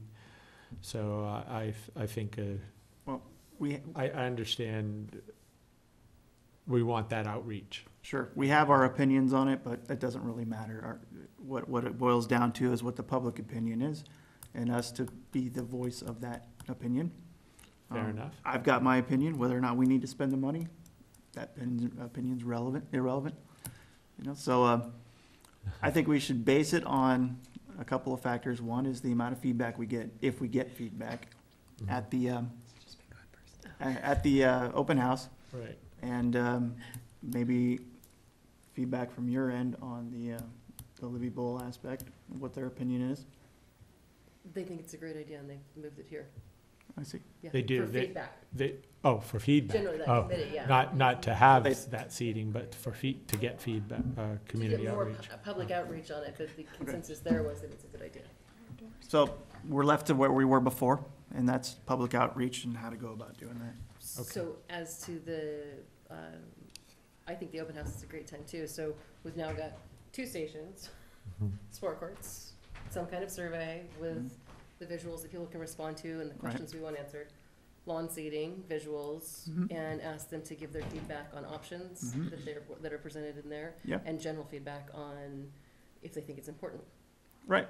I Do mean, we have a cost for that project? we do. We have we have several estimates because there's 2 different designs on how they want to approach that. There's ADA rules to take into consideration with a ramp to get to that area. Whether or not they want to put a barrier next to the tree so people don't fall over backward. You know, it's, but the elevation is only about 3 feet, just enough to get people to see So you can see the stage. Some people, the feedback that I've got so far is some people like being out there and not having to worry about the stage, and they just do their own thing, have their little picnics. Some people want to be back there and be standing room and see the stage, so I don't have an opinion in that regard because I don't go to enough concerts, I guess. But, From my perspective, the history on it is that you used to be able to see the stage. And then with the remodel, it was not a planned that this happened, but with the safety and the fencing and the little area there, you no longer can see the stage. Whether it inadvertently happened or not. There are some people who'd really like to restore it to what it was for the lawn seating, where you could sit back there and see everything. Festival style. Yes, and now you can't because of that safety railing right at the back. So that's where it's coming from, is to restore it to what it was before the remodel, so that everyone can see from all different parts. And what's the preliminary cost on the 3? it was in the $220. $100,000. I thought it was like 200. Yeah, it was in the hundreds of thousands of dollars, and that's a grading up of 3 feet, a small retaining wall around the base, and a rail on the back with an ADA ramp. And in my opinion, and I work in civil engineering, it's a lot of money for a 3-foot rise. I know they also were looking at, when the bowl was built, they were able to get in-kind donations of labor. And I think they're hoping to do that again, to go back to some of those people who are willing to come and do some of the grading and that work as a donation. So I don't know what the cost ultimately would be, but I know that that's what materials, they're that's pursuing. minimal. They've already put back on the yard, and, thinking that this might happen, they've collected some dirt from some other Right, jobs, and they some already have a lot spoils of from somewhere else. what they need to fill for the fill, so. Okay, well, I don't think Phil's gonna be Or- $70,000 or whatever they had budgeted for it. Yeah, I don't know. It just seems like I said, I work in this industry, and it seems like a lot of money for. So questions on the budget. Questions on if it was for much less, I might have an opinion on it, but it's not my opinion. You know, my opinion is whatever the public's opinion is. Yeah. I raise the concern of the cost, that's it. Yeah, okay. But so that's another thing that we could have at open house, Absolutely. and then follow And up on the same webpage after we process, do yeah. that, same thing. Sure. That could be great. That sounds good. Yeah. Okay, thanks. Number 2, Valleywide Parks District. I do not have anything to update. Okay. 3, Soul Park. Okay, so I did the survey, which I was talking to you guys about at the last meeting, and I surveyed about 150 kids, Wow. and Good for you, Mike. I did a lot of pestering, but Especially this time of the year. yeah. So 100 kids said they would like to see more facility use or programs at Soul Park. And the other 50 sort of said answers on the lines of not being appropriate or just I don't know or I don't care. So there wasn't really any no answers. They just didn't want to answer. Opposition, they just weren't answering? Okay. Yeah. And so I did ask, like, for kids if they wanted programs, if there's any certain things they'd like to see, and I got a few ideas. A lot of kids said a play structure. That's the one that came up the most, like a new area for, like, kids to play. More... And older kids. Yes. Like a teen structure? Yes. Okay, cool. More after-school programs, and I did tell them about the programs you guys are doing at the elementary schools, but they're looking for more... like teen after school programs. I don't know how we could do that at Soul Park, but that was something that came up. Again, a game room, which I also said we have one at Sarasota, and they were like, yeah, but one girl actually said, which relates to the youth committee, she's like, I want to see more board games. So I'm not the only one. All right. The only one. A lot of kids also said a pool. I know the Nordhoff pool is sort of the community pool in a way, but they'd like a new pool. And then softball and soccer came up a lot for more programs dealing with that and more space for them to play. So that's what I got with the survey. That's great. Yeah, thanks. Anything else on that topic or anything? Not yet. Okay, thank you. That's great. Good feedback. Can you email me that list, Maya? Yes. Thank you. Partnerships, number 4, I don't have anything. I don't either. Number 5, naming committee. We have a document. We don't have Commissioner Murphy.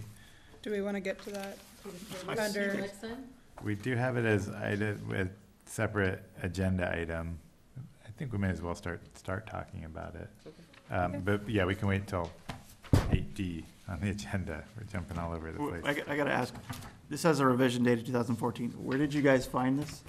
We were talking about looking for something So- like this for a very long I think we're going to talk Yeah, about it. we're gonna talk about at it 8, at 8D. in 2 But yeah. minutes. Okay. Yeah. Hold yours. It's been found.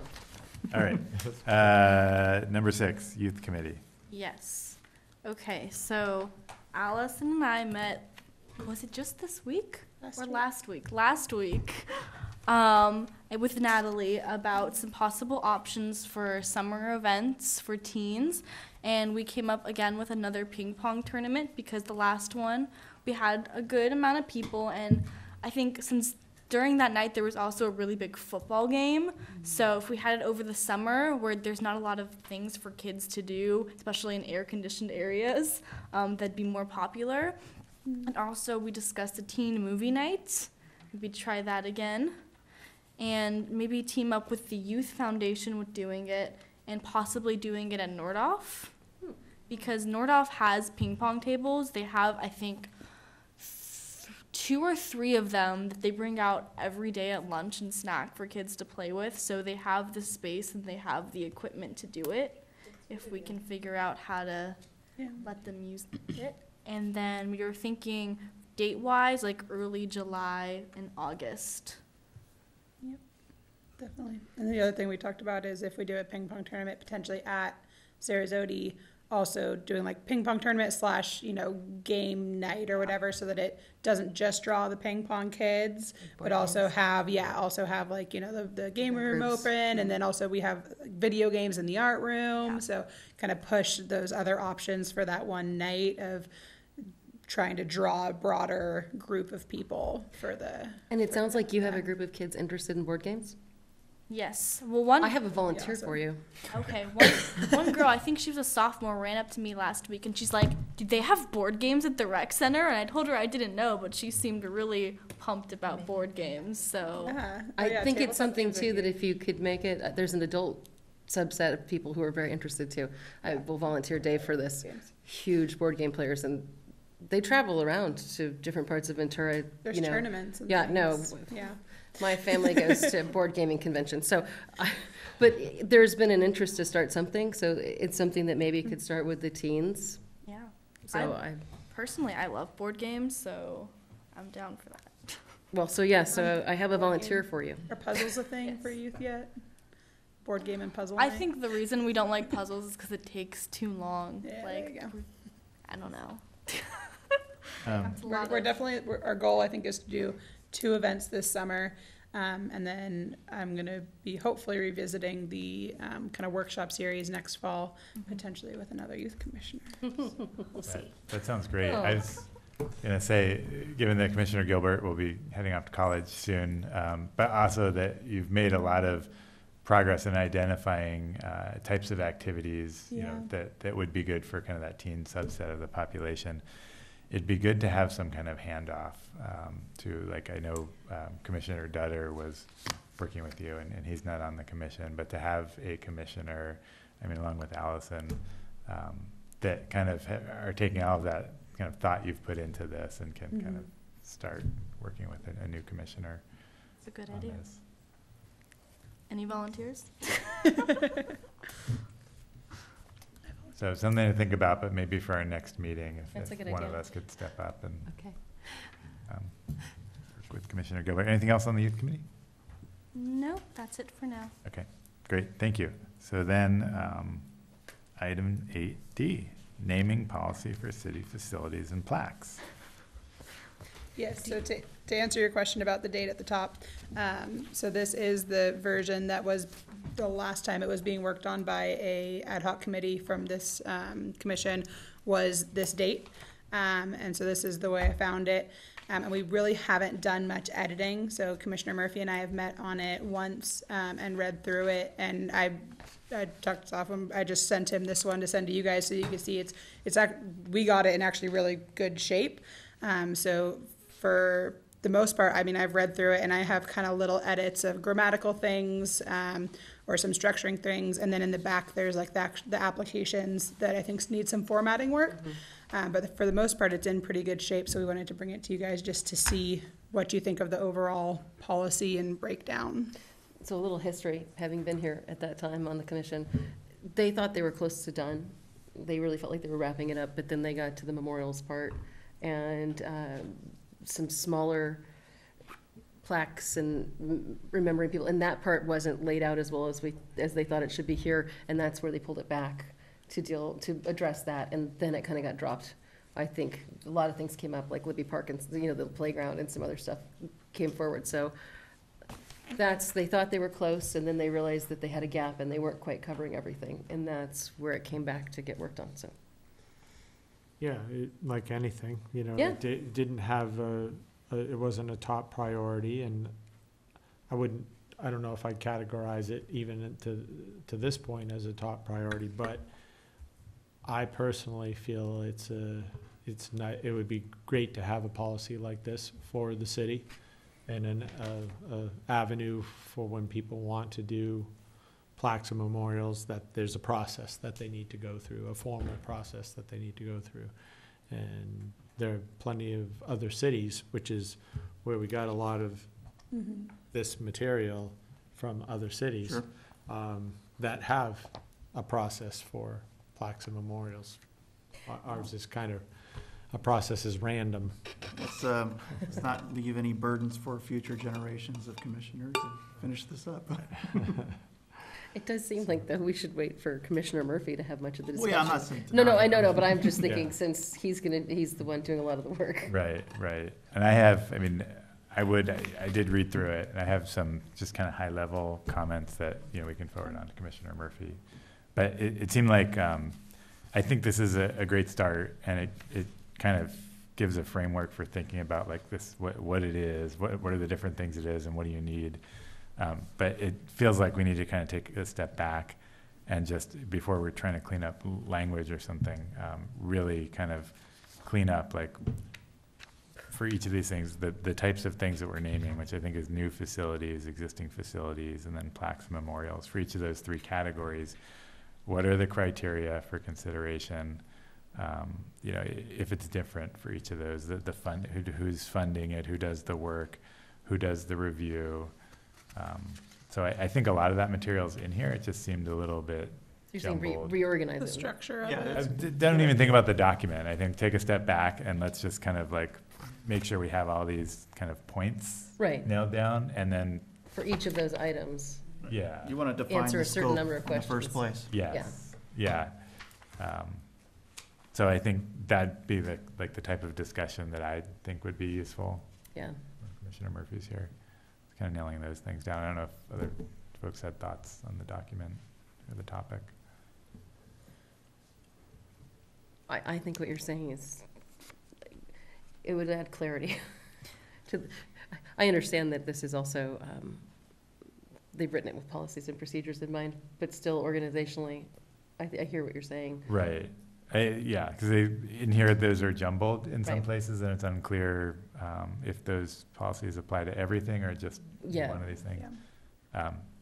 So I think this is really helpful because it has a lot of that already in it, and we can just kind of pull that out. Mhm. and organize it. Restructuring.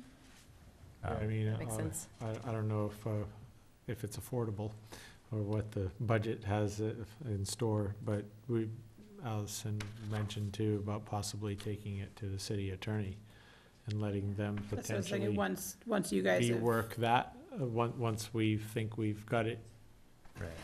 nailed Yeah, down, Yeah. presenting it to the city attorney Or- for final. Or do we present it to council and then they choose to do that? Yeah, I don't know which I comes think our first first. step would be taking it to the city manager's office, and I guess Yeah, they and would then- they would Yeah. make that call. Yeah. I and think we letting do them our work decide. and then that's Right. outside of our, Yeah, it seems like we don't have to worry about To the confirm, this is official- an internal document, this is not something Yeah. available to the public, because it hasn't No. been a final. It hasn't been. Right, yeah. Got it. This Yes, is yeah. not draft. even- Yeah, it's just a Oh. draft, Draft copy. yeah. Although I guess they could access it because it was part of this meeting. yeah, but in the Right. sense that It's it's not not an an official, adopted yeah. set of policies It's and not an procedures. adopted policy, yeah. Right, and so I think what we put together can be slightly less formal, right? We just have to kind of have all the content and then we hand it over and, Yes, I think you could organize it in the most logical manner so that we're answering all the questions and being clear. yeah. And then staff can take that and formalize it into what it needs to be Right. from their perspective for policies and procedures, yeah. And the city attorney can articulate it so nobody understands it. Exactly. No. Okay, so anything else on this, or should we kind of prime Commissioner Murphy for a discussion for next month on kind of structure? I think that would be fair, to wait, because he's the only committee member. Okay, anyone have anything else? No? Okay. All right. So we've got the recreation staff report updates. Councilman Blatz, you still hanging in there? Sure. Okay. All right, we're moving on a couple of hours, so I'll do my best to be brief. Yeah, so, as I've mentioned probably 2-3 times already, we have our 5th annual open house on Saturday, May 19th from 11 a.m. to 2 p.m. So we invite, of course, everyone from the public to come. We'll have free, everything, it's all Everything, yeah. free. We'll have raffles, we'll have lunch.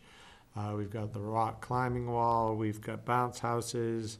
We'll have a great MC directing people to the commissioners' table for feedback on all of our, on public outreach for the Libby Lawn and our futsal and basketball courts. So that's happening, so hopefully Good. all commissioners can come to that event, and You could let me know which shift you'd prefer, the morning shift or the afternoon shift. That'd be great. Okay. we're not If you expecting haven't all already. 3 hours, as Allison's pointing out, but if you could spend some time at those tables and trying to get feedback from those folks and commit to that day, that would be great. If you're unable to make it because of prior commitments, of course, we understand. So looking forward to that. We're also going to be part of the NFL, that's not National Football League, but Neighborhoods for Learning. Neighborhood for Learning. So the first 5 event is going to be held at Libby Park on May 12th. I didn't get the times for that. Allison, do you know the times for that? I don't. I think it's 10 to 2, somewhere in there, but you could probably go to that website, Neighborhood for Learning website. We will have a booth there, and we'll be advertising our open house at that event and running a kids' activity, but. I think you're limited to We'll be 5 next plugs for Saturday. the open house. Oh, did I mention the open house? We were also approached by, I don't know if you're familiar with little libraries. I don't know if that's the correct term, but they have them all over the valley at every one of the elementary schools, and they'd like to have one positioned or posted at Sarasota Park. So we met with one of the representatives of the Little Library Committee. So the only thing we're really strongly in favor of it. I don't know how you guys all feel about little libraries, if you're familiar with them at all. The only small issue, if we want to call it that, is liability. If there's any. So we'll be checking with our JPIA to see if there's any liability issues with having one of those there, because the little libraries at this point, they don't provide any liability insurance. But of course, there's very little liability, I imagine, or risk with these little libraries. Goodies, maybe, I don't know. Yeah. It would be great if you guys had one. I Yeah. love those little Do libraries. they have one at Nordhoff? No. Nordhoff campus? No. One at Miners Oaks. Yeah. It's great. And in fact, a member of the public, as I was dropping off the PTA stuff to come here, was filling it with new books. Yeah. So Yeah. they've really been well received Mhm. from the public, and people who aren't even affiliated with the schools are coming by to help restock it with their surplus books. And they're in a lot of neighborhoods. I think there's at least 3 or 4 right around where I live. They have And one on have Rice personal Road, too. houses. Yeah, my neighbor's got one Random too. on Yeah. Rice Road Mhm. at a person's house. They have one near the bookstore in Miners Oaks too. Oh, Oh, yeah. I guess they're all over the world. Yeah, they are. Matter of fact, yeah. All over the country, It's a all fun over the program. world. Yeah. Ironically, so are books. Always a plug for our movie nights. So in May, Friday, May 25th, we are showing Shaun the Sheep. Mhm. Oh, I thought you were gonna say Shaun of the Dead. No, sorry. In those movies, as I've always as announced, we start the evening at 6. So there's from 6 to 7. There's free play in our game room, in the multipurpose room, and then we start the movie at 7 and pickups at 9, all for the low price of $10. They get food and movie and drink. What's the age? Oh, ages 5 to 13. If you can knock that down a couple of years, I can dump off my Yeah. oldest to you. We've had people, we've That's right, had you folks said. try to sneak in 4-year-olds and 3.5-year-olds. We ID at the door. Bring that birth certificate. I'll talk about the summer activity guide. I guess I don't, I'll jump to, I was really doing a bunch of other information there. So our summer activity guide, apparently some have received theirs in the mail, but they're here before you. Once these guides come out, we are accepting summer registrations. As a matter of fact, our wilderness camps, we have 3 wilderness camps, and they are all full already. So those we had. Oh, maybe so. Maybe you might be right. You might be right about that. I was just thinking we need to look at adding another Ye- popular. Yeah, adding another week, but and she'll normally run them throughout the summer. I can't remember why I think, in the past she's run them throughout the summer. This summer she's trying to run them just at the very beginning because heat becomes a major issue for them with the little ones outside, That and makes also sense. potentially not having water in a lot of the places to cool them down. So she's trying to do them just at the beginning of the summer this year. Yeah, those camps were filled, I think, almost within an hour. It was pretty amazing. Can I make Popular. a suggestion real Sure. quick? It's sort of off topic, but Yeah. you should open the Coco movie to teens Yeah. because that is the most popular movie at my school right now. Everyone loves it. So maybe that should be your first teen movie night. It's a good movie. Yeah. Just saying. All right. Let me see a few other, so we're taking summer registration. We have over 21-week specialty camps. So quite proud of the the diverse amount of things we're offering, thanks to Allison for putting all those specialty camps together. And of course, we have our day camp. So we're running 9 weeks of summer program starting June 18th, pretty much the week after school ends, and ending August 17th. So 9 weeks of camp. Any questions about the summer activity guide? We added Little House in there. You might have noticed the ad for Little House, and Little House will be, they put out a newsletter every 2 months, and they'll be adding some of our recreation Nice. program offerings that they don't offer to their constituents or their patrons. I think So, that's great. That's really nice. yeah. Yeah. So, and we've got the library ad in there again as well. I noticed. It's great. I'm Yeah, really library, excited and now about we that. added Little House in there too.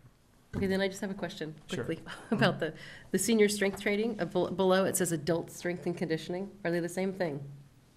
Under two names? They are. Okay. They are the same thing. You might just want to move it to adult strength training, or strength and conditioning. Where, let me go to that page before I've answered the, just so flat out say yes. Yes, Yeah. they are. I'm looking at what you're looking at, yeah. Yeah, I'm not getting to Just, that page. yeah, just because, I mean, it'll broaden your Yeah, offering. we Not that could- you we need could more just people change for it that to program. adult strength training. Yeah, exactly, yeah. Yeah, instead of senior. I hear Yeah. you. Yeah. What does the word senior mean these days? That was it, sorry. Yeah, no, it's okay. The Little House was, again, in reference to putting that ad on 9C. Little House was just in reference to That putting collaboration in is the great. Keep it up. Yeah, collaboration it's great. we have with them now. Classes and events, I actually went through that already. I don't really have much more to add. Unless, Allison, you have something that I missed. We will be offering one pottery summer session. We don't have any pottery camps, but we will be offering that class. And again, those are quite popular and fill up quickly. So if you're considering taking our June session pottery, you're going to want to jump online and register. And then last 9E, youth commissioner vacancy. So I guess I'll need to reach out to our city clerk. I'm not quite sure. I mean, of course, we'll advertise in the paper for that vacancy, but what did we talk about I've talked, reaching out to, because sometimes yeah. references, getting kids to apply that I've talked to some kids about it, and everyone that I've talked to seemed interested, but they were really concerned to the commitment due to like sports, because sports you have to it's required that you go to practices every day of the week now, and usually they run pretty long or they start later in the day. So a lot of kids are concerned that they can't commit to the full time even though they're interested.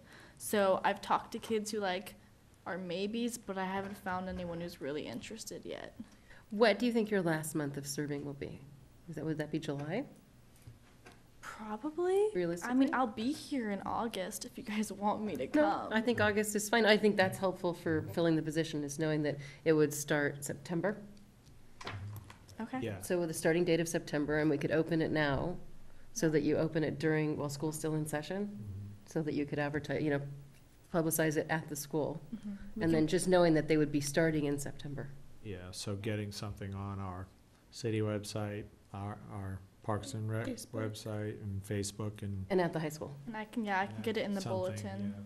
Yeah, so that has to happen in the next couple of weeks. Like tomorrow. Yeah. Yeah, no, and then the other part of that is, I would say, reaching out to the ASB class would be an obvious, trying to get a hold of whoever's in charge of ASB leadership. Miss Michaels, yeah, I can talk to. She seems like the right person. Or yeah, her. She's the college and career counselor at That would be helpful Nordhoff, too, yes. So, hi. And your mom. Yes, and my Yeah. mom. She gets credit for that too. But reaching out to those specific groups so that they can reach to students that they know might be interested. Right. Okay. I do have one other information. We finished with the youth commissioner. Okay. We had our Michelle, I didn't mention to you at the last in the April Park and Rec Commission meeting, which I should have. But we had our Michelle Paul's Katie Edwards Gymnastics exhibition last Friday. And it's been Just on Channel last 10 already. Friday. And it is on Channel 10. And as always, it's standing room only attendance. I don't know if any of you had the opportunity to attend, but it's the one time of year where all the gymnasts get to perform before their family and friends. So it's an exciting time for our gymnastics program, which, as you all know, is very popular and well attended. That event was well attended, and it is on Channel 10. I don't know how long we run it for, a couple of weeks, I think, where you could go to Channel 10 and view it. You get there at just the right time, because that schedule is a mystery, Yeah, but sorry, It that's is an a aside. mystery. Oh, yeah. We'll No, that's find okay. out what the regularly scheduled times are, and we can Yeah. post it. Yeah, our IT guy has been letting us know, so if somebody's interested, they can call the office and we can find out when it'll be playing for them. And they can also purchase DVDs at the gymnastics program of that. Right, okay. That was as brief as I could get. That was pretty good. Impressed, yeah. All right, item 11, we have our city council liaison report.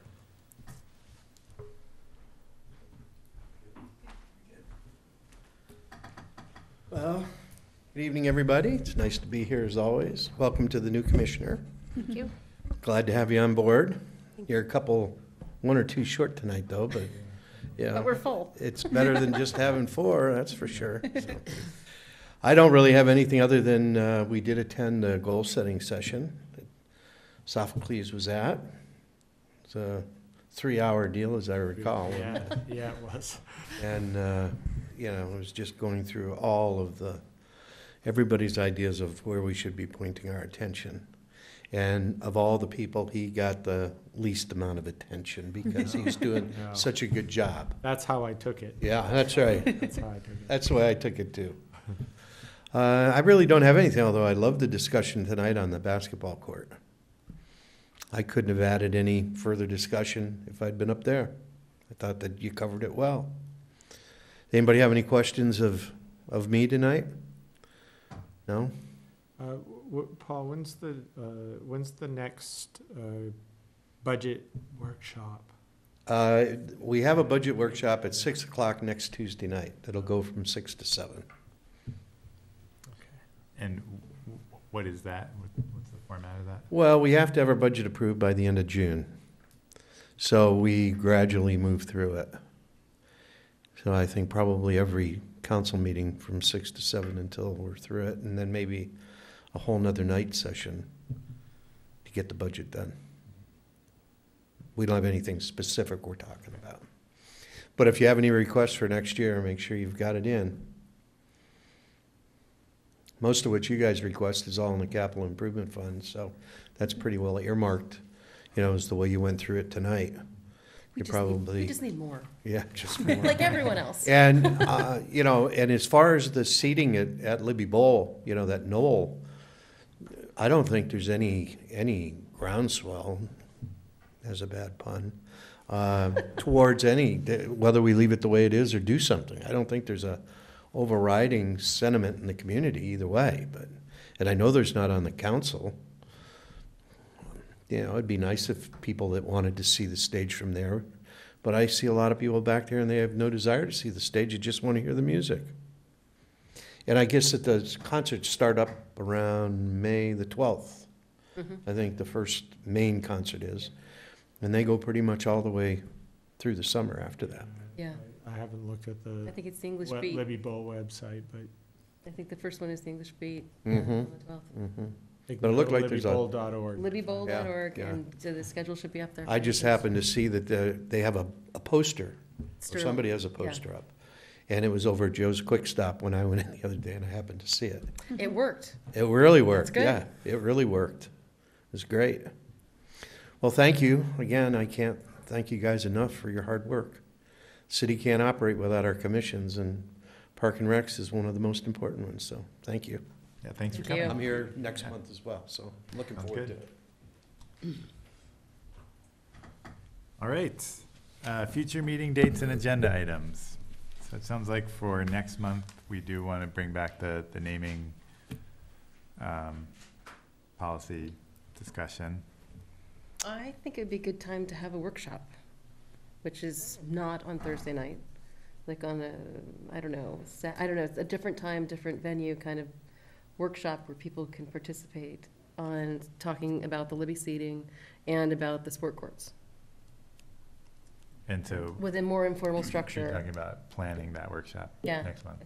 Or agendizing it at some point and figuring out how to get that in. Yeah. It would be lovely if we could get a date before the open house so that we are giving out that information while we're talking to people about when there's going to be a workshop to come discuss these and when we'll have a deadline to present them with good materials and then literally have an open, because there are different formats for the workshop. It could be an open time where people come in and we have Greg there and, you know, all of us there to speak to people who have interest and take their feedback, or it can be more formalized. I mean, there's different ways to do it, but just to give people the time to come in and talk about the projects and Yeah. get feedback. I think that sounds great.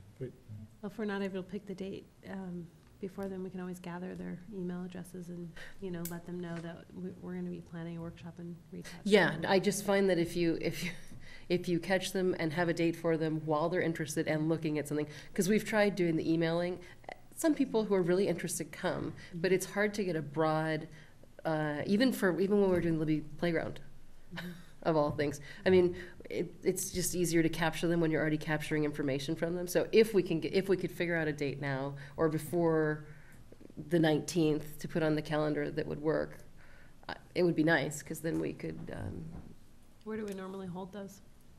the rec center. At Boyd Center, yeah.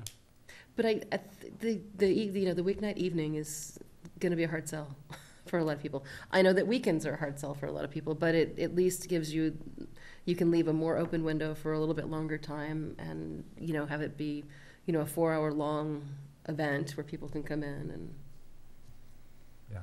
Sounds good. I would think the one at Libby would be, seems like a much more simpler project than the basketball court. So it would seem that if you're going to combine them, you'd want to do it at back where they could see a visual of what the courts are going to look like. That's what we're going to be discussing. Well, what would be nice is to have it, we could have it in the multipurpose room, but they could go out and tour. Yeah. Yeah, I definitely think having it at the Boyd Center is the best place. Plus, there's a lot to do there, so it isn't the only thing you come there for. Right. And you can bring your family, and you could. I like the format of a more open workshop style than everybody come sit and listen and speak for 3 minutes myself. Because if they are really feeling impassioned by it, they can come to our next Parks meeting and, you know, come and speak during, you know, open public time. But this would give it I don't know. Okay, but you're saying try to set that date now. I think it'd be good to get some momentum. I think we're ready for a little momentum. Yeah. That's No, not literally right now, but before the 19th. Oh. Before the open house, we are gonna try to communicate with each other about that date for the workshop. Is that what we're saying?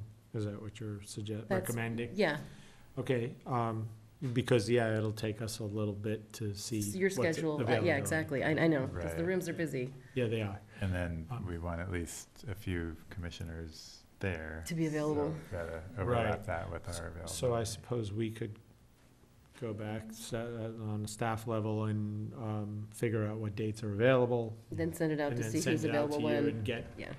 that feedback from you about doing, And what would be then, a workshop date. and then when you're doing your Facebook and all those different things and sending out the surveys, that can be part of that information. Okay, but at the next PRC meeting, we'll discuss What we would, plans for the workshop. Exactly. Yeah. and I don't think it should be the week after. I'm thinking like 3 or 4 weeks out to give everybody a little more time, but Yeah. pick a date if we can. It's probably gonna take that long just to get it scheduled. Yeah, Yeah. hopefully not. Well, Hopefully it won't take 3 or 4 weeks to schedule it, but. Anything else for a future meeting, agenda items? Okay, did we miss anything? I know we jumped around a bit I think we're on the good. agenda. Please, anything anything? I don't think, I don't have anything else.